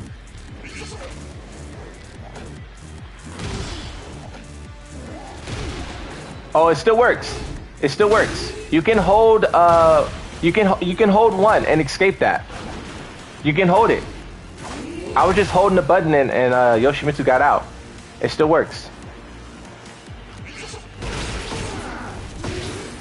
It's interesting that this king is doing that that key charge.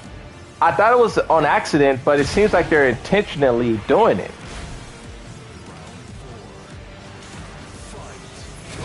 Unless they're really just mashing that hard on the sticks.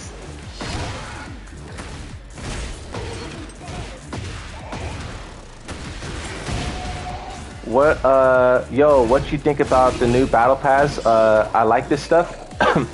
I'm kind of not happy with the battle pass because customization that used to be paid, customization that used to be free is now locked behind the battle pass. I would much more prefer if they put all of the customization that's normally in the game at launch in the game at launch, and then they can add new and more exciting things into the battle pass. That I would have no problems with it. But the route that they're going, they're giving us less, and we have to pay money to get back what we normally would get for free. So that aspect of it, I don't like it. But I do want more customization in the game. Like, this is the only Yoshi outfit I have. But it just sucks that the only way I could get customization is through a battle pass. So that's kind of my take. It's it's more bitter than sweet.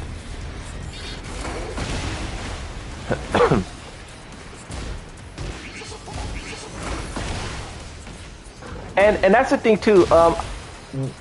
We're highlighting just the battle pass or just the items aspect of it, right? Wait, customization is through battle pass? Yeah. Customization is through battle pass. So far, that's the only new source of customizations is through the battle pass. There's no other way to get, not in a pack, not for free, because in Tekken 7 they added free customization, right? But this time it's through the battle pass.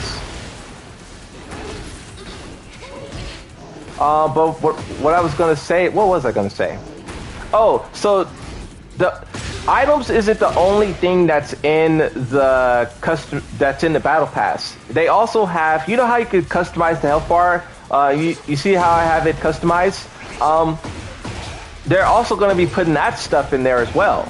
They're going to be putting like a lot of stuff in there.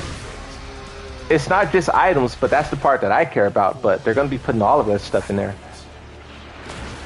Like, you see how the thing above my name that says Merciless? I'm pretty sure they're going to put that stuff in there. It's probably going to be like, I bought the Battle Pass. You probably will be able to get that in the Battle Pass,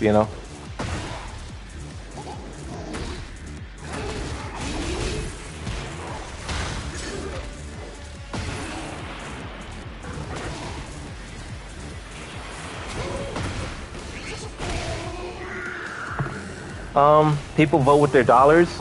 That's just how it works. Yeah, but the thing is, there's a silent majority that just forks over cash, all of us here make up a fraction. And when I say all of us, I mean like on YouTube, like on Twitter. Like, I love to highlight this, but it's true. The biggest Tekken content creator is Knee. Knee has about 400,000 subscribers. Tekken 8 has sold 2 million copies. Tekken 7 sold 11 million copies, right? There's a big portion of the player base who's just not online, and those are the ones that buys and consumes.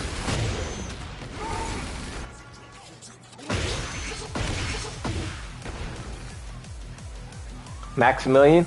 Yeah, Maximilian, I didn't say Maximilian because that's not exclusively Tekken. Bro plays Noctis, but a million. Well, I can't even doubt the Noctis because FDX plays Noctis, and FDX is one of the best.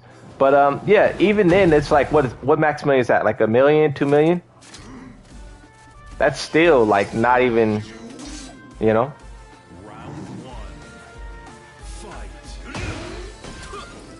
Noctis is strong. Yeah, I like Noctis. I think Noctis is really cool.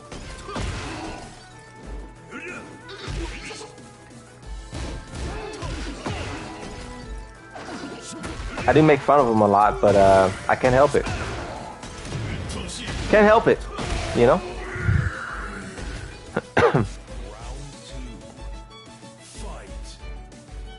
With all these projectile moves in the game, it's becoming more like Soul Calibur. I think it's exciting. Like, I think the game would be less fun without projectiles. Honestly, I think they handle it. It could be better. Everything could always be better, but I think they did a really good job. A lot of them are highs, so you can crouch under it, which is how I felt they should have did Akuma. If they made it to where his Hadouken was a high, I understand it's not a high in Street Fighter, but, you know, this isn't Street Fighter. You know, Tekken characters can crouch under it. I thought that would have been a cool idea. And then boom, immediately it would have been. But see, Akuma, his win rate was horrible. We all hate him because of like he was dominating tournaments, but the average Akuma player was horrible at the game. He was just very complicated. So, you know. But yeah, who cares about Akuma?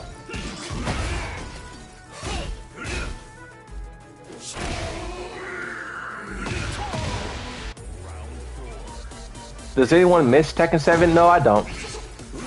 I don't miss Tekken 7. Yoshimitsu was very bad in that game. I played that game for like 8 years because I played it in arcades too.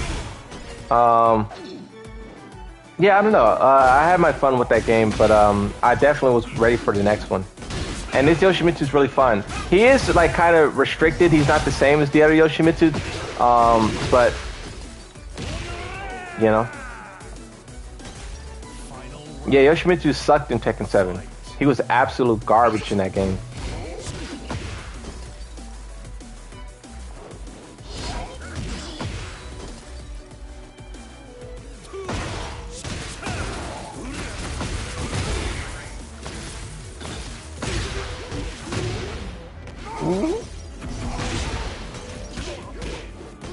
Yikes, I dropped the combo. I dropped that combo. He was the squid. Is Yoshimitsu in this iteration the strongest? I don't know. If you're talking about overall Tekkens, probably not, because the farther back you go, the more busted the games are just generally. So Yoshimitsu of like Tekken 3 was probably like had some busted garbage or something, right? So I won't say out of all of the Tekkens, but out of like the modern Tekkens, like 6, Tag 2, and 7 and 8, probably. This Yoshimitsu is probably the strongest version. He's definitely probably the strongest version.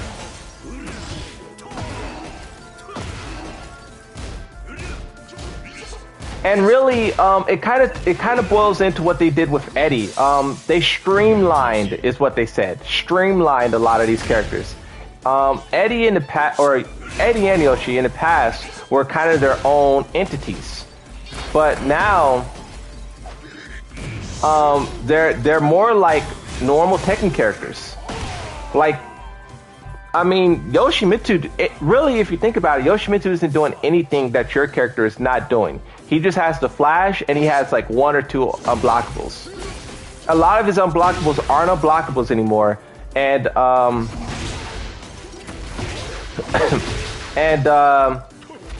that's like, you know, he only has like 1 or 2 that's really problematic. And besides that,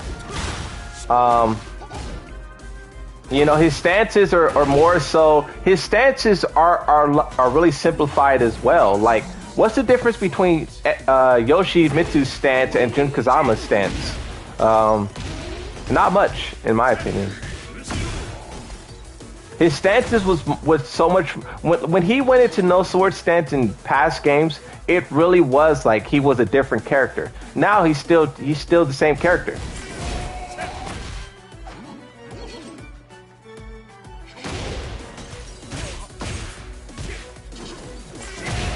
it's for better and for worse, in my opinion. I think this Yoshimitsu is really fun, really cool. They fix a lot of problems, but I think he did lose his identity. I think he did lose his identity.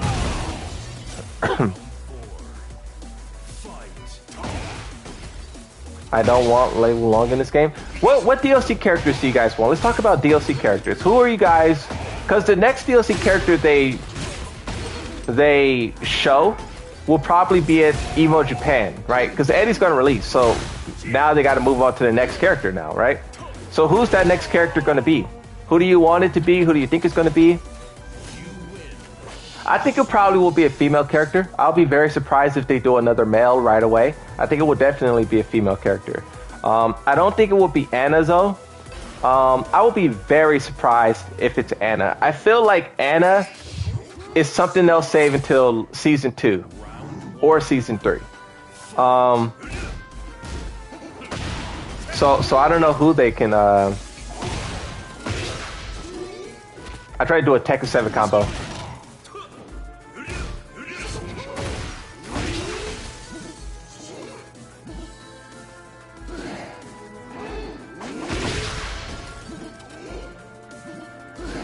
Armor King will make his way eventually. I don't think he'll be next though. You guys are crazy.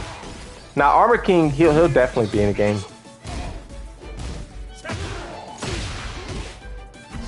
I think Armor King may be at the start of season 2. The same way they started off season 1 with Eddie. That's a very iconic and strong character. Like strong in terms of like, you know, everyone loves him. I think Armor King will be at the start of season 2.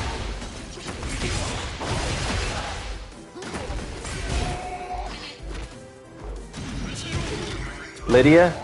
I don't know if they'll do Lydia. That's an interesting one. Lydia, in my opinion, would be exciting because we just had her. Like, literally, like, you know.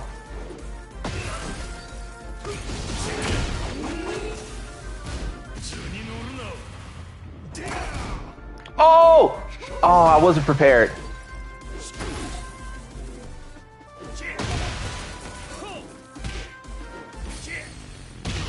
Yikes. Master Raven, what DLC do you want most? Me personally, I'm not really interested in I'm not really interested in any DLC characters because I just play Yoshimitsu, right? Like in Tekken 7, I was asking for Zafina, they put her in the game. I didn't play her. I was asking for Kunimitsu. I didn't play Kunimitsu because I like the old Kunimitsu better. And not the new ones, but I didn't play Kunimitsu, right? So that just showed me that the chances of me liking a character, if they brought him back, is not high. Like for Eddie, right? All the Eddie mains remember the past Eddie. They remember, you know, Eddie. But what they're getting now is a character where you can just press 1 and it does a combo. You're not getting Eddie, you're getting like a different character. And that's what it was with Kunimitsu. Kunimitsu was not the same Kunimitsu from Tag 2. She was different. And Eddie's going to be the same way. So that's why I just realized that they're changing the characters and they're not really themselves. So that's one reason why I don't like the DLC. But two, I don't know. I'm just not really interested in like playing another character. If I was to pay, it would be more likely for me to buy a guest character than a returning character. Like I'm not buying Bruce, I'm not buying Eddie, I'm not buying Armor King or Fakaram. I'm not buying any of those characters. But if they put like a, you know, guest character from, let's say, like Dragon Ball Z, or let's say like a you know, SNK, well, it depends, right? But a guest characters, I'm much more likely to get that than a revamped returning character. That's just how I feel, you know.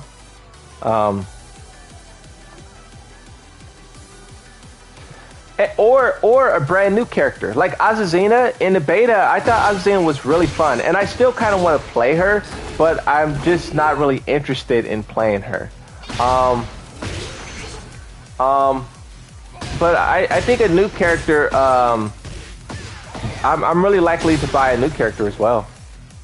More likely, I should say. They blocked you, yeah, they blocked me. They didn't like my criticism, bro. They didn't like what I had to say about the game.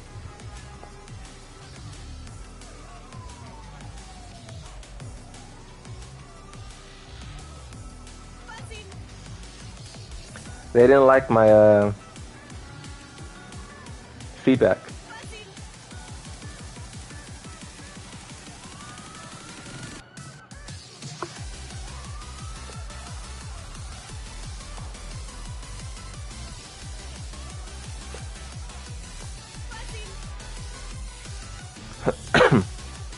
I'm looking at Twitter to see what's going on. Someone tagged me in this?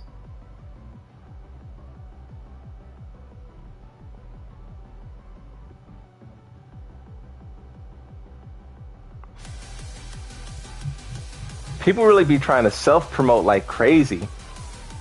I mean, I guess, you know, do what you gotta do.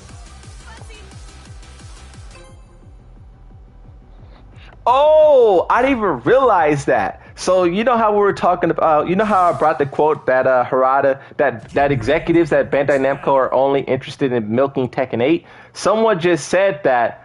What about Dragon Ball Z? That game is coming. Are they going to add a shop to Dragon Ball Z Sparkling after a release? Like, I didn't even think about that.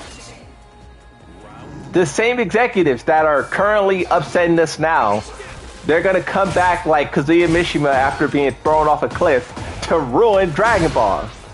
Oh my god, I didn't even think about that. Wow. Dragon Ball is going to have a battle pass. Dragon Ball Sparkling is going to have a battle pass and skins and all that garbage. I didn't even think about that. Yeah. That person's like, they're thinking ahead.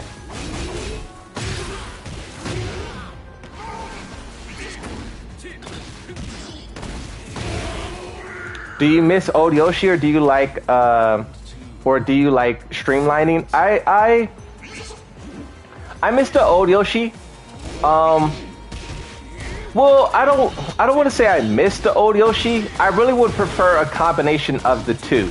Yoshimitsu's unblockables should be brought back. Like, why is it the moonsault? The fact that you can block the moonsault slayer is like stupid, you know? I don't understand that.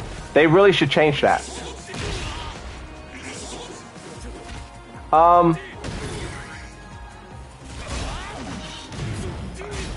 Your Yoshi actually got me into playing Yoshi. Nice, bro. One of us. Nice, bro. Yeah, I think a combination of the two. Like, I do think that they changed some things that really works. Like, it makes sense. But, you know. Wait, this is the Devil Jin player. What's up, Crisis? This is the Devil Jin player playing Jin for some reason. What the? That's wild.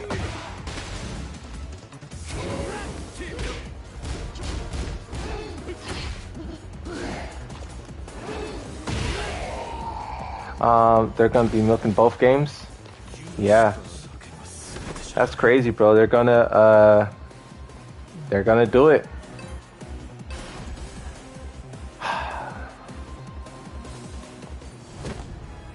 Wow, I didn't even think about it like that. Sparking Zero, huh? Sparkling? What is it? Sparkling or Sparking? I don't know. I wonder why they didn't call it Dragon Ball Budokai 4. Maybe because they didn't want to, like, you know? I kind of do understand it. Making a fourth game after, like, so long, you know? I understand. Sparking? Oh, okay. What do you think about the update, Yoshi? Are you satisfied? I gotta feel it. I gotta see it in person, in action. It was all so vague to where like even myself as a Yoshimitsu kind of don't understand it to the like fullest degree. Maybe I'm just a scrub, you know. But I gotta see it in action. Ask me that in like a week, you know. Check back in a week.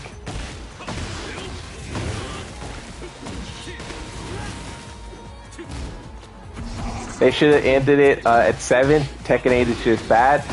Yeah, but see, okay, so I'm a Yoshi main, right? We love the chaos. Yoshi mains, we're all about chaos and chaotic, and you know? So it's like, it's a roller coaster. That's really that's really why like I really don't care about like being blocked and stuff, because it's all like entertainment, you know? It's like funny to me. Yeah, pretty funny.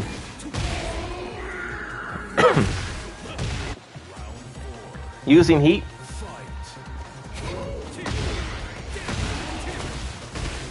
I didn't know Crisis could play Jin as well. That's pretty cool.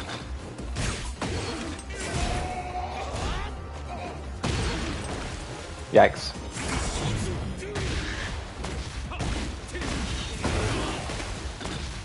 There was one change that they made about Yoshimitsu. I think it was something about his helicopter stance where they basically made him, they changed his properties to him being jumping while doing the animation, and that makes it to where Lowe's will not whiff on it. I can't remember the move, I have to figure it out, but that's fire. That is fire. He's now considered jumping, so Lowe's will whiff. That's dope. I like that.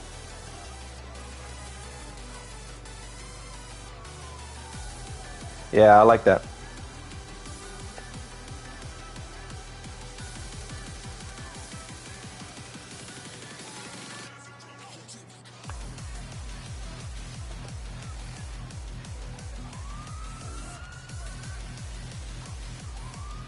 I'll play a couple more. How long is the line out there? How long is the line? Can someone tell me how long the line is? Hopefully it's not too long.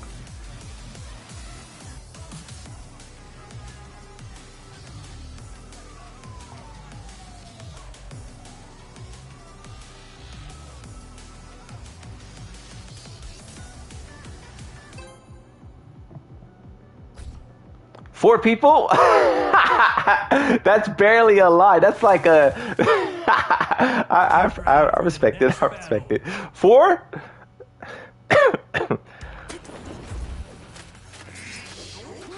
Four, huh?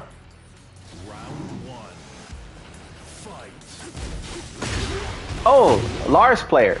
This Lars is also a Tekken King. Hey, I seen you reach Tekken King, Lars player. So you know how you can see like where other people are as you're playing ranked?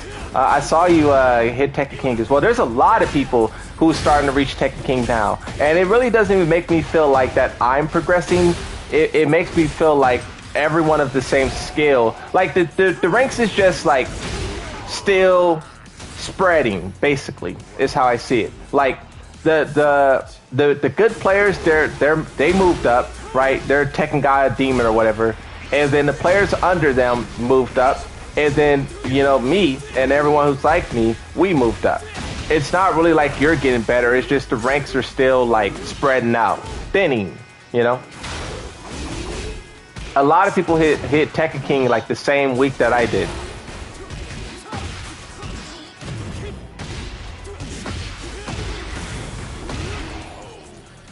I think it's still spreading out, thinning.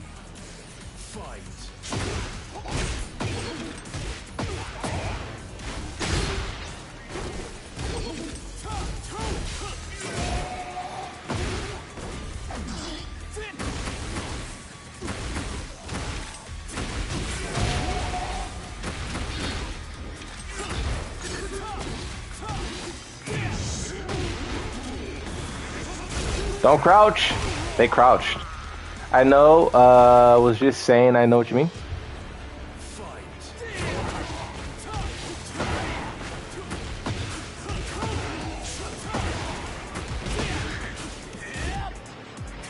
What rank do you consider the start of a high tier? So I also saw that conversation going on as well, and I think it's kind of like a not a good conversation. In my opinion, I think if you're in blue ranks, you understand how to play the game. Purple ranks, I kind of don't know because this game's like, you know, real finicky. Like in Tekken 7, I would have said like, I guess I'm a little bit more lenient when it comes to like, well, I guess you're talking about high tier, right? You're not talking about knowing how to play the game. If you're talking about high tier, I would say Tekken King. Once you're in Tekken King, that's when you're like in the big boy like area. But if like just simply like if you were just talking to someone like at the doctor's office and they were like, "Oh, what do you do?" and you say, "Oh, I play Tekken." Are you good? You can say yes, you're good at Tekken if you are Mighty Ruler and above. You can say yes. If not, you just need to answer with, "Nah, I just play for fun. I just play for fun." That's what you need to say. You know, and there's nothing wrong with that. I'm just saying, like, it's, you know, that's just how I feel. Like, if you're not Mighty Ruler or above,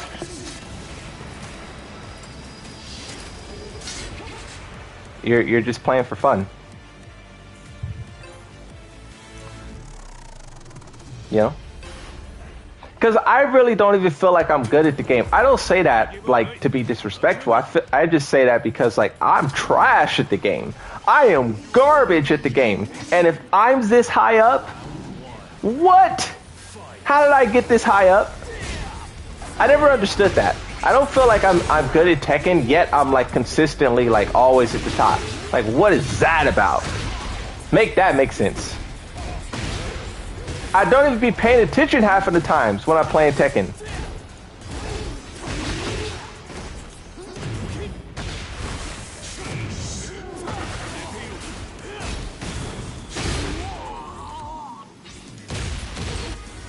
You know?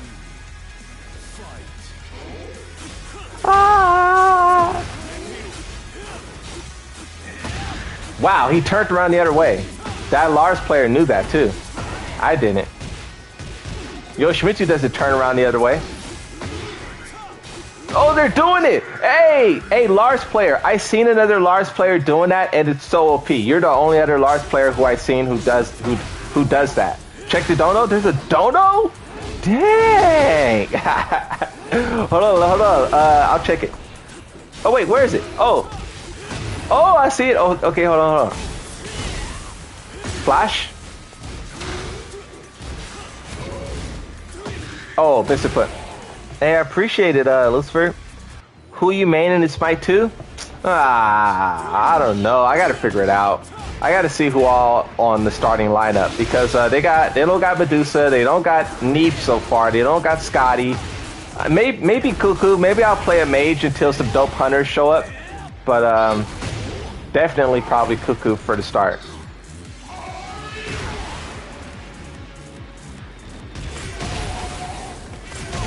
Who are you maining, bro? Hey, I appreciate the dono, by the way.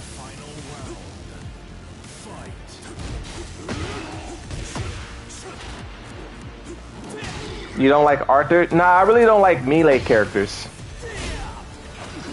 I don't like characters who use melee attacks. I like projectiles. Almost 100 viewers. You should have seen this earlier choices when I was like ranting and raving about Harada blocking me. It was like 200 and something.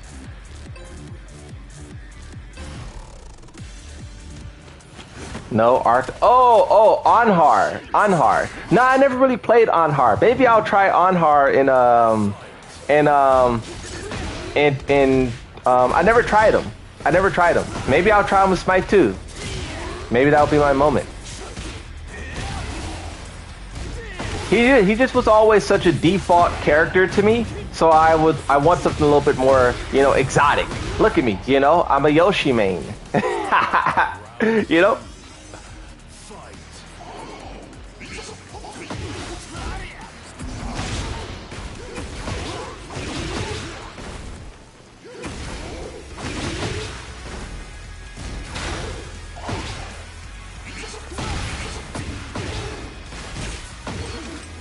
Thought he would hit the wall.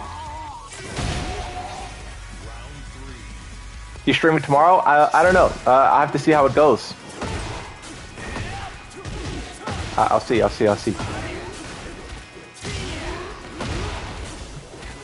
Oh wow.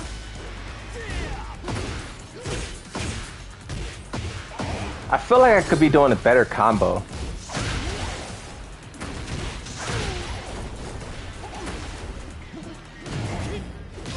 Oh! That's fire. Moon, have you ever been plugged on today? No, I'm playing, all the people you see me playing are people who's watching the stream. We're in the Tekken Lounge and there's like a line of, the line was longer, but now, I guess there's like 4 people. So all the people you see are like people watching, so no one, would plug.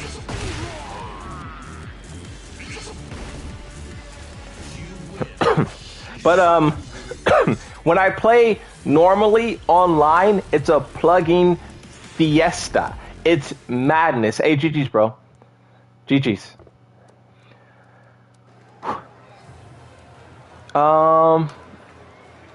Gun. All right, I'll fight Gun. Is in who's this? Who's Shadow Trap 03? Who's that?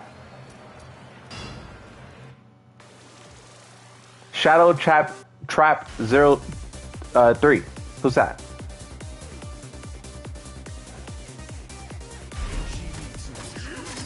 I'll fight Gun is in I'll fight one more person on the random cabinets. So whoever I match up with.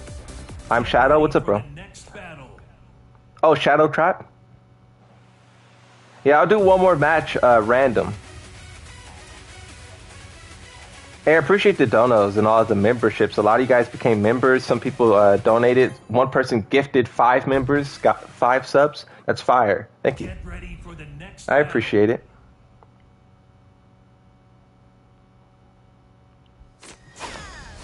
Appreciation at 1,000%. Unlike the devs. Hey, just start throwing shots at the devs any way possible. I appreciate when people support me, unlike the devs. That's pretty funny.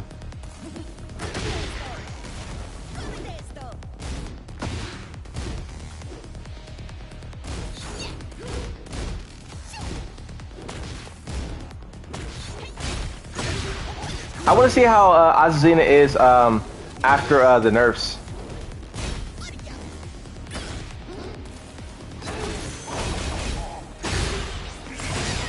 Are you going to make a video on the official usage data? Yeah, so I got a few videos to make. That's one of the videos that I want to talk about. I might upload 2 videos tomorrow. I think it's kind of a necessity with just time. But yeah, I have a few ideas. Thanks goodness you're in the lobby with viewers. Better to play in a lobby. Oh wait, what happened? Did I drop the combo? I looked away at the chat and I didn't hear the string I was trying to do.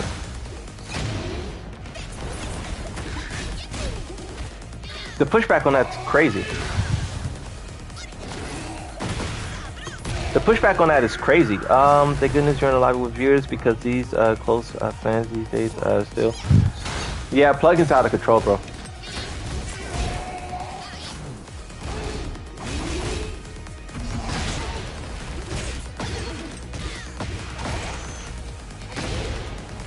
Oh yeah, I forgot, Gun.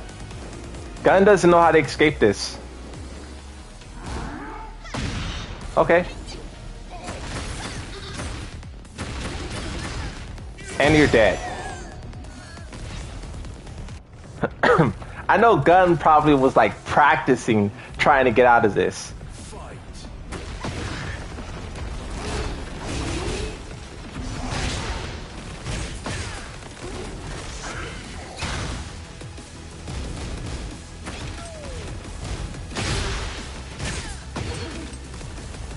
I'm trying to do a combo. I'm trying to do a combo to break the floor, but I guess I should just end it, you know?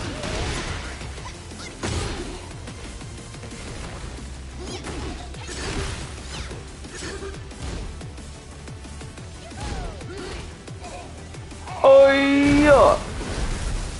Rage art. Oh, I tried to do the rage art. That's Uno.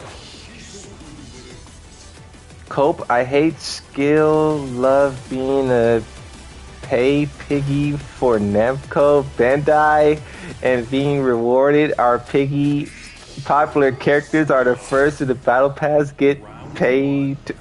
Bro, I don't know what you're saying. What is a piggy? What? Bro out here wildin'. Bro's out here wildin'.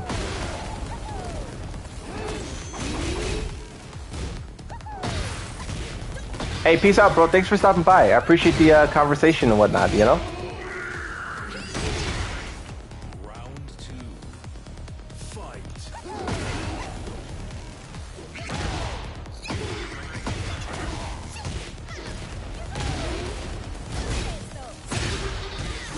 Woohoos and yoo-hoos, you know?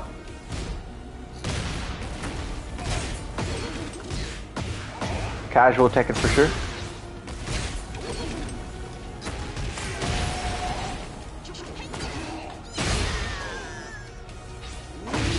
Woo!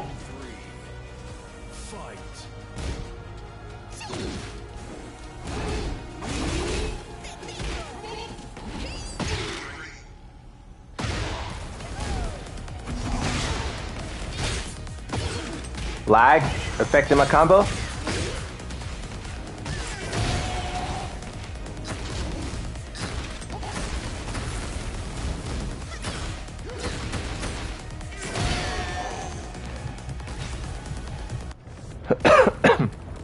Bro's really trying hard to get out of that.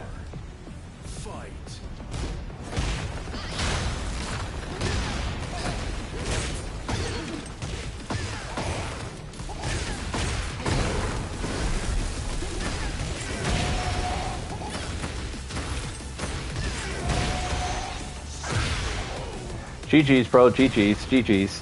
Okay, I'll fight the next person. And we'll do random cabinets. Let's move over to the random cabinets. Return to lounge. How do you put the sword away when you do down 2-2? You just hold back. You hold back.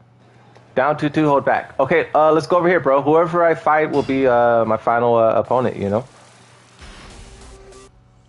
Dun dun dun. Hey, GG's, bro. What's it called?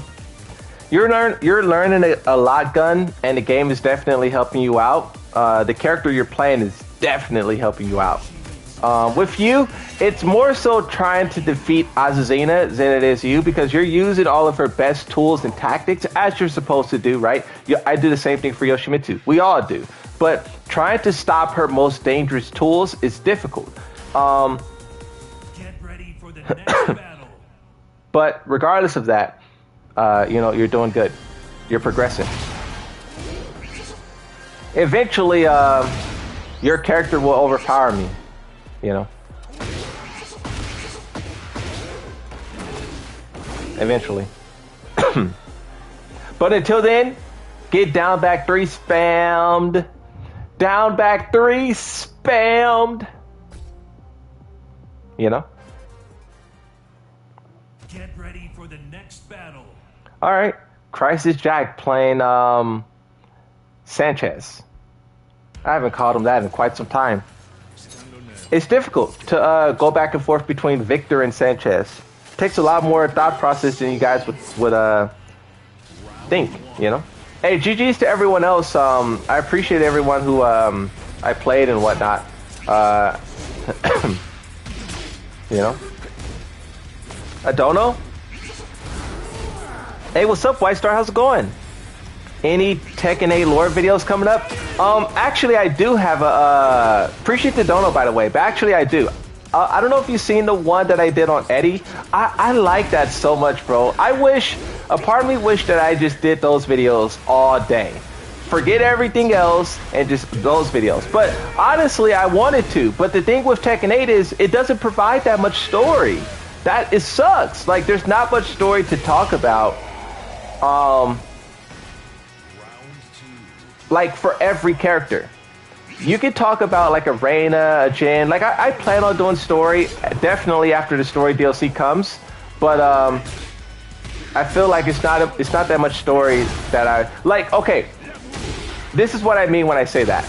Tell me canonically what Brian Fury does in Tekken 8. Tell me canonically what Ha-Rong does in Tekken 8. What can you talk about for Ha-Rong's story? And he was in the main battle, but you still can't say much about him or Brian Fury or Steve Fox. Like, you can't really talk about, oh yeah, Steve Fox, the way he dodged those bullets. That's it. You can't really talk about his character. You know, so that's what kind of sucks about the story is like, I feel like I'm still working with Tekken 7 material. He fought Jin a little bit. Yeah, he fought Jin a little bit. Make a whole like 20-minute video about their like 2-minute interaction. Why can't I crouch?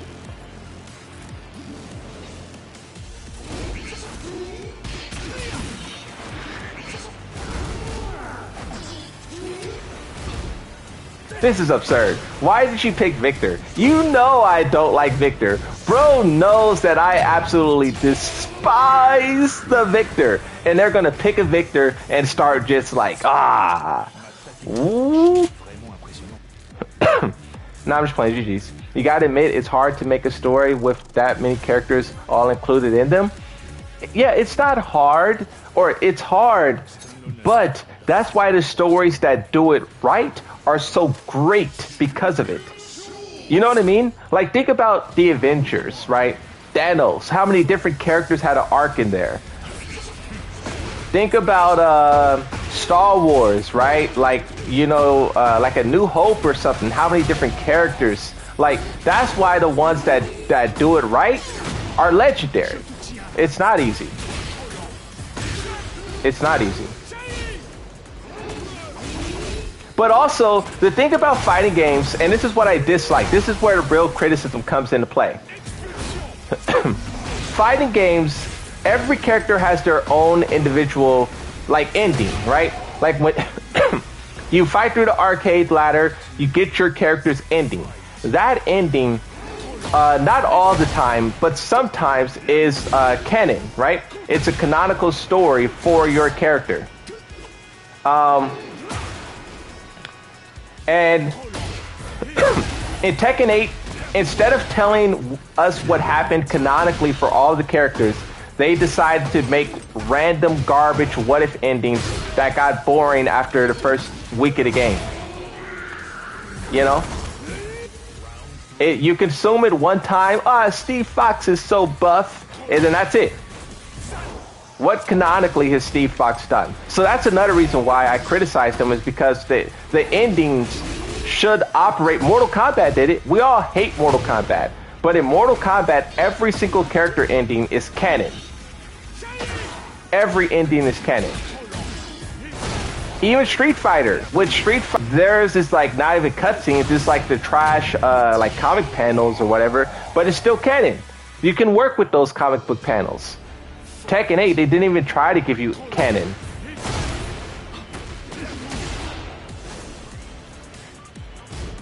And I understand, like, the counter argument is like, well, they wanted to make some jokes and have some fun.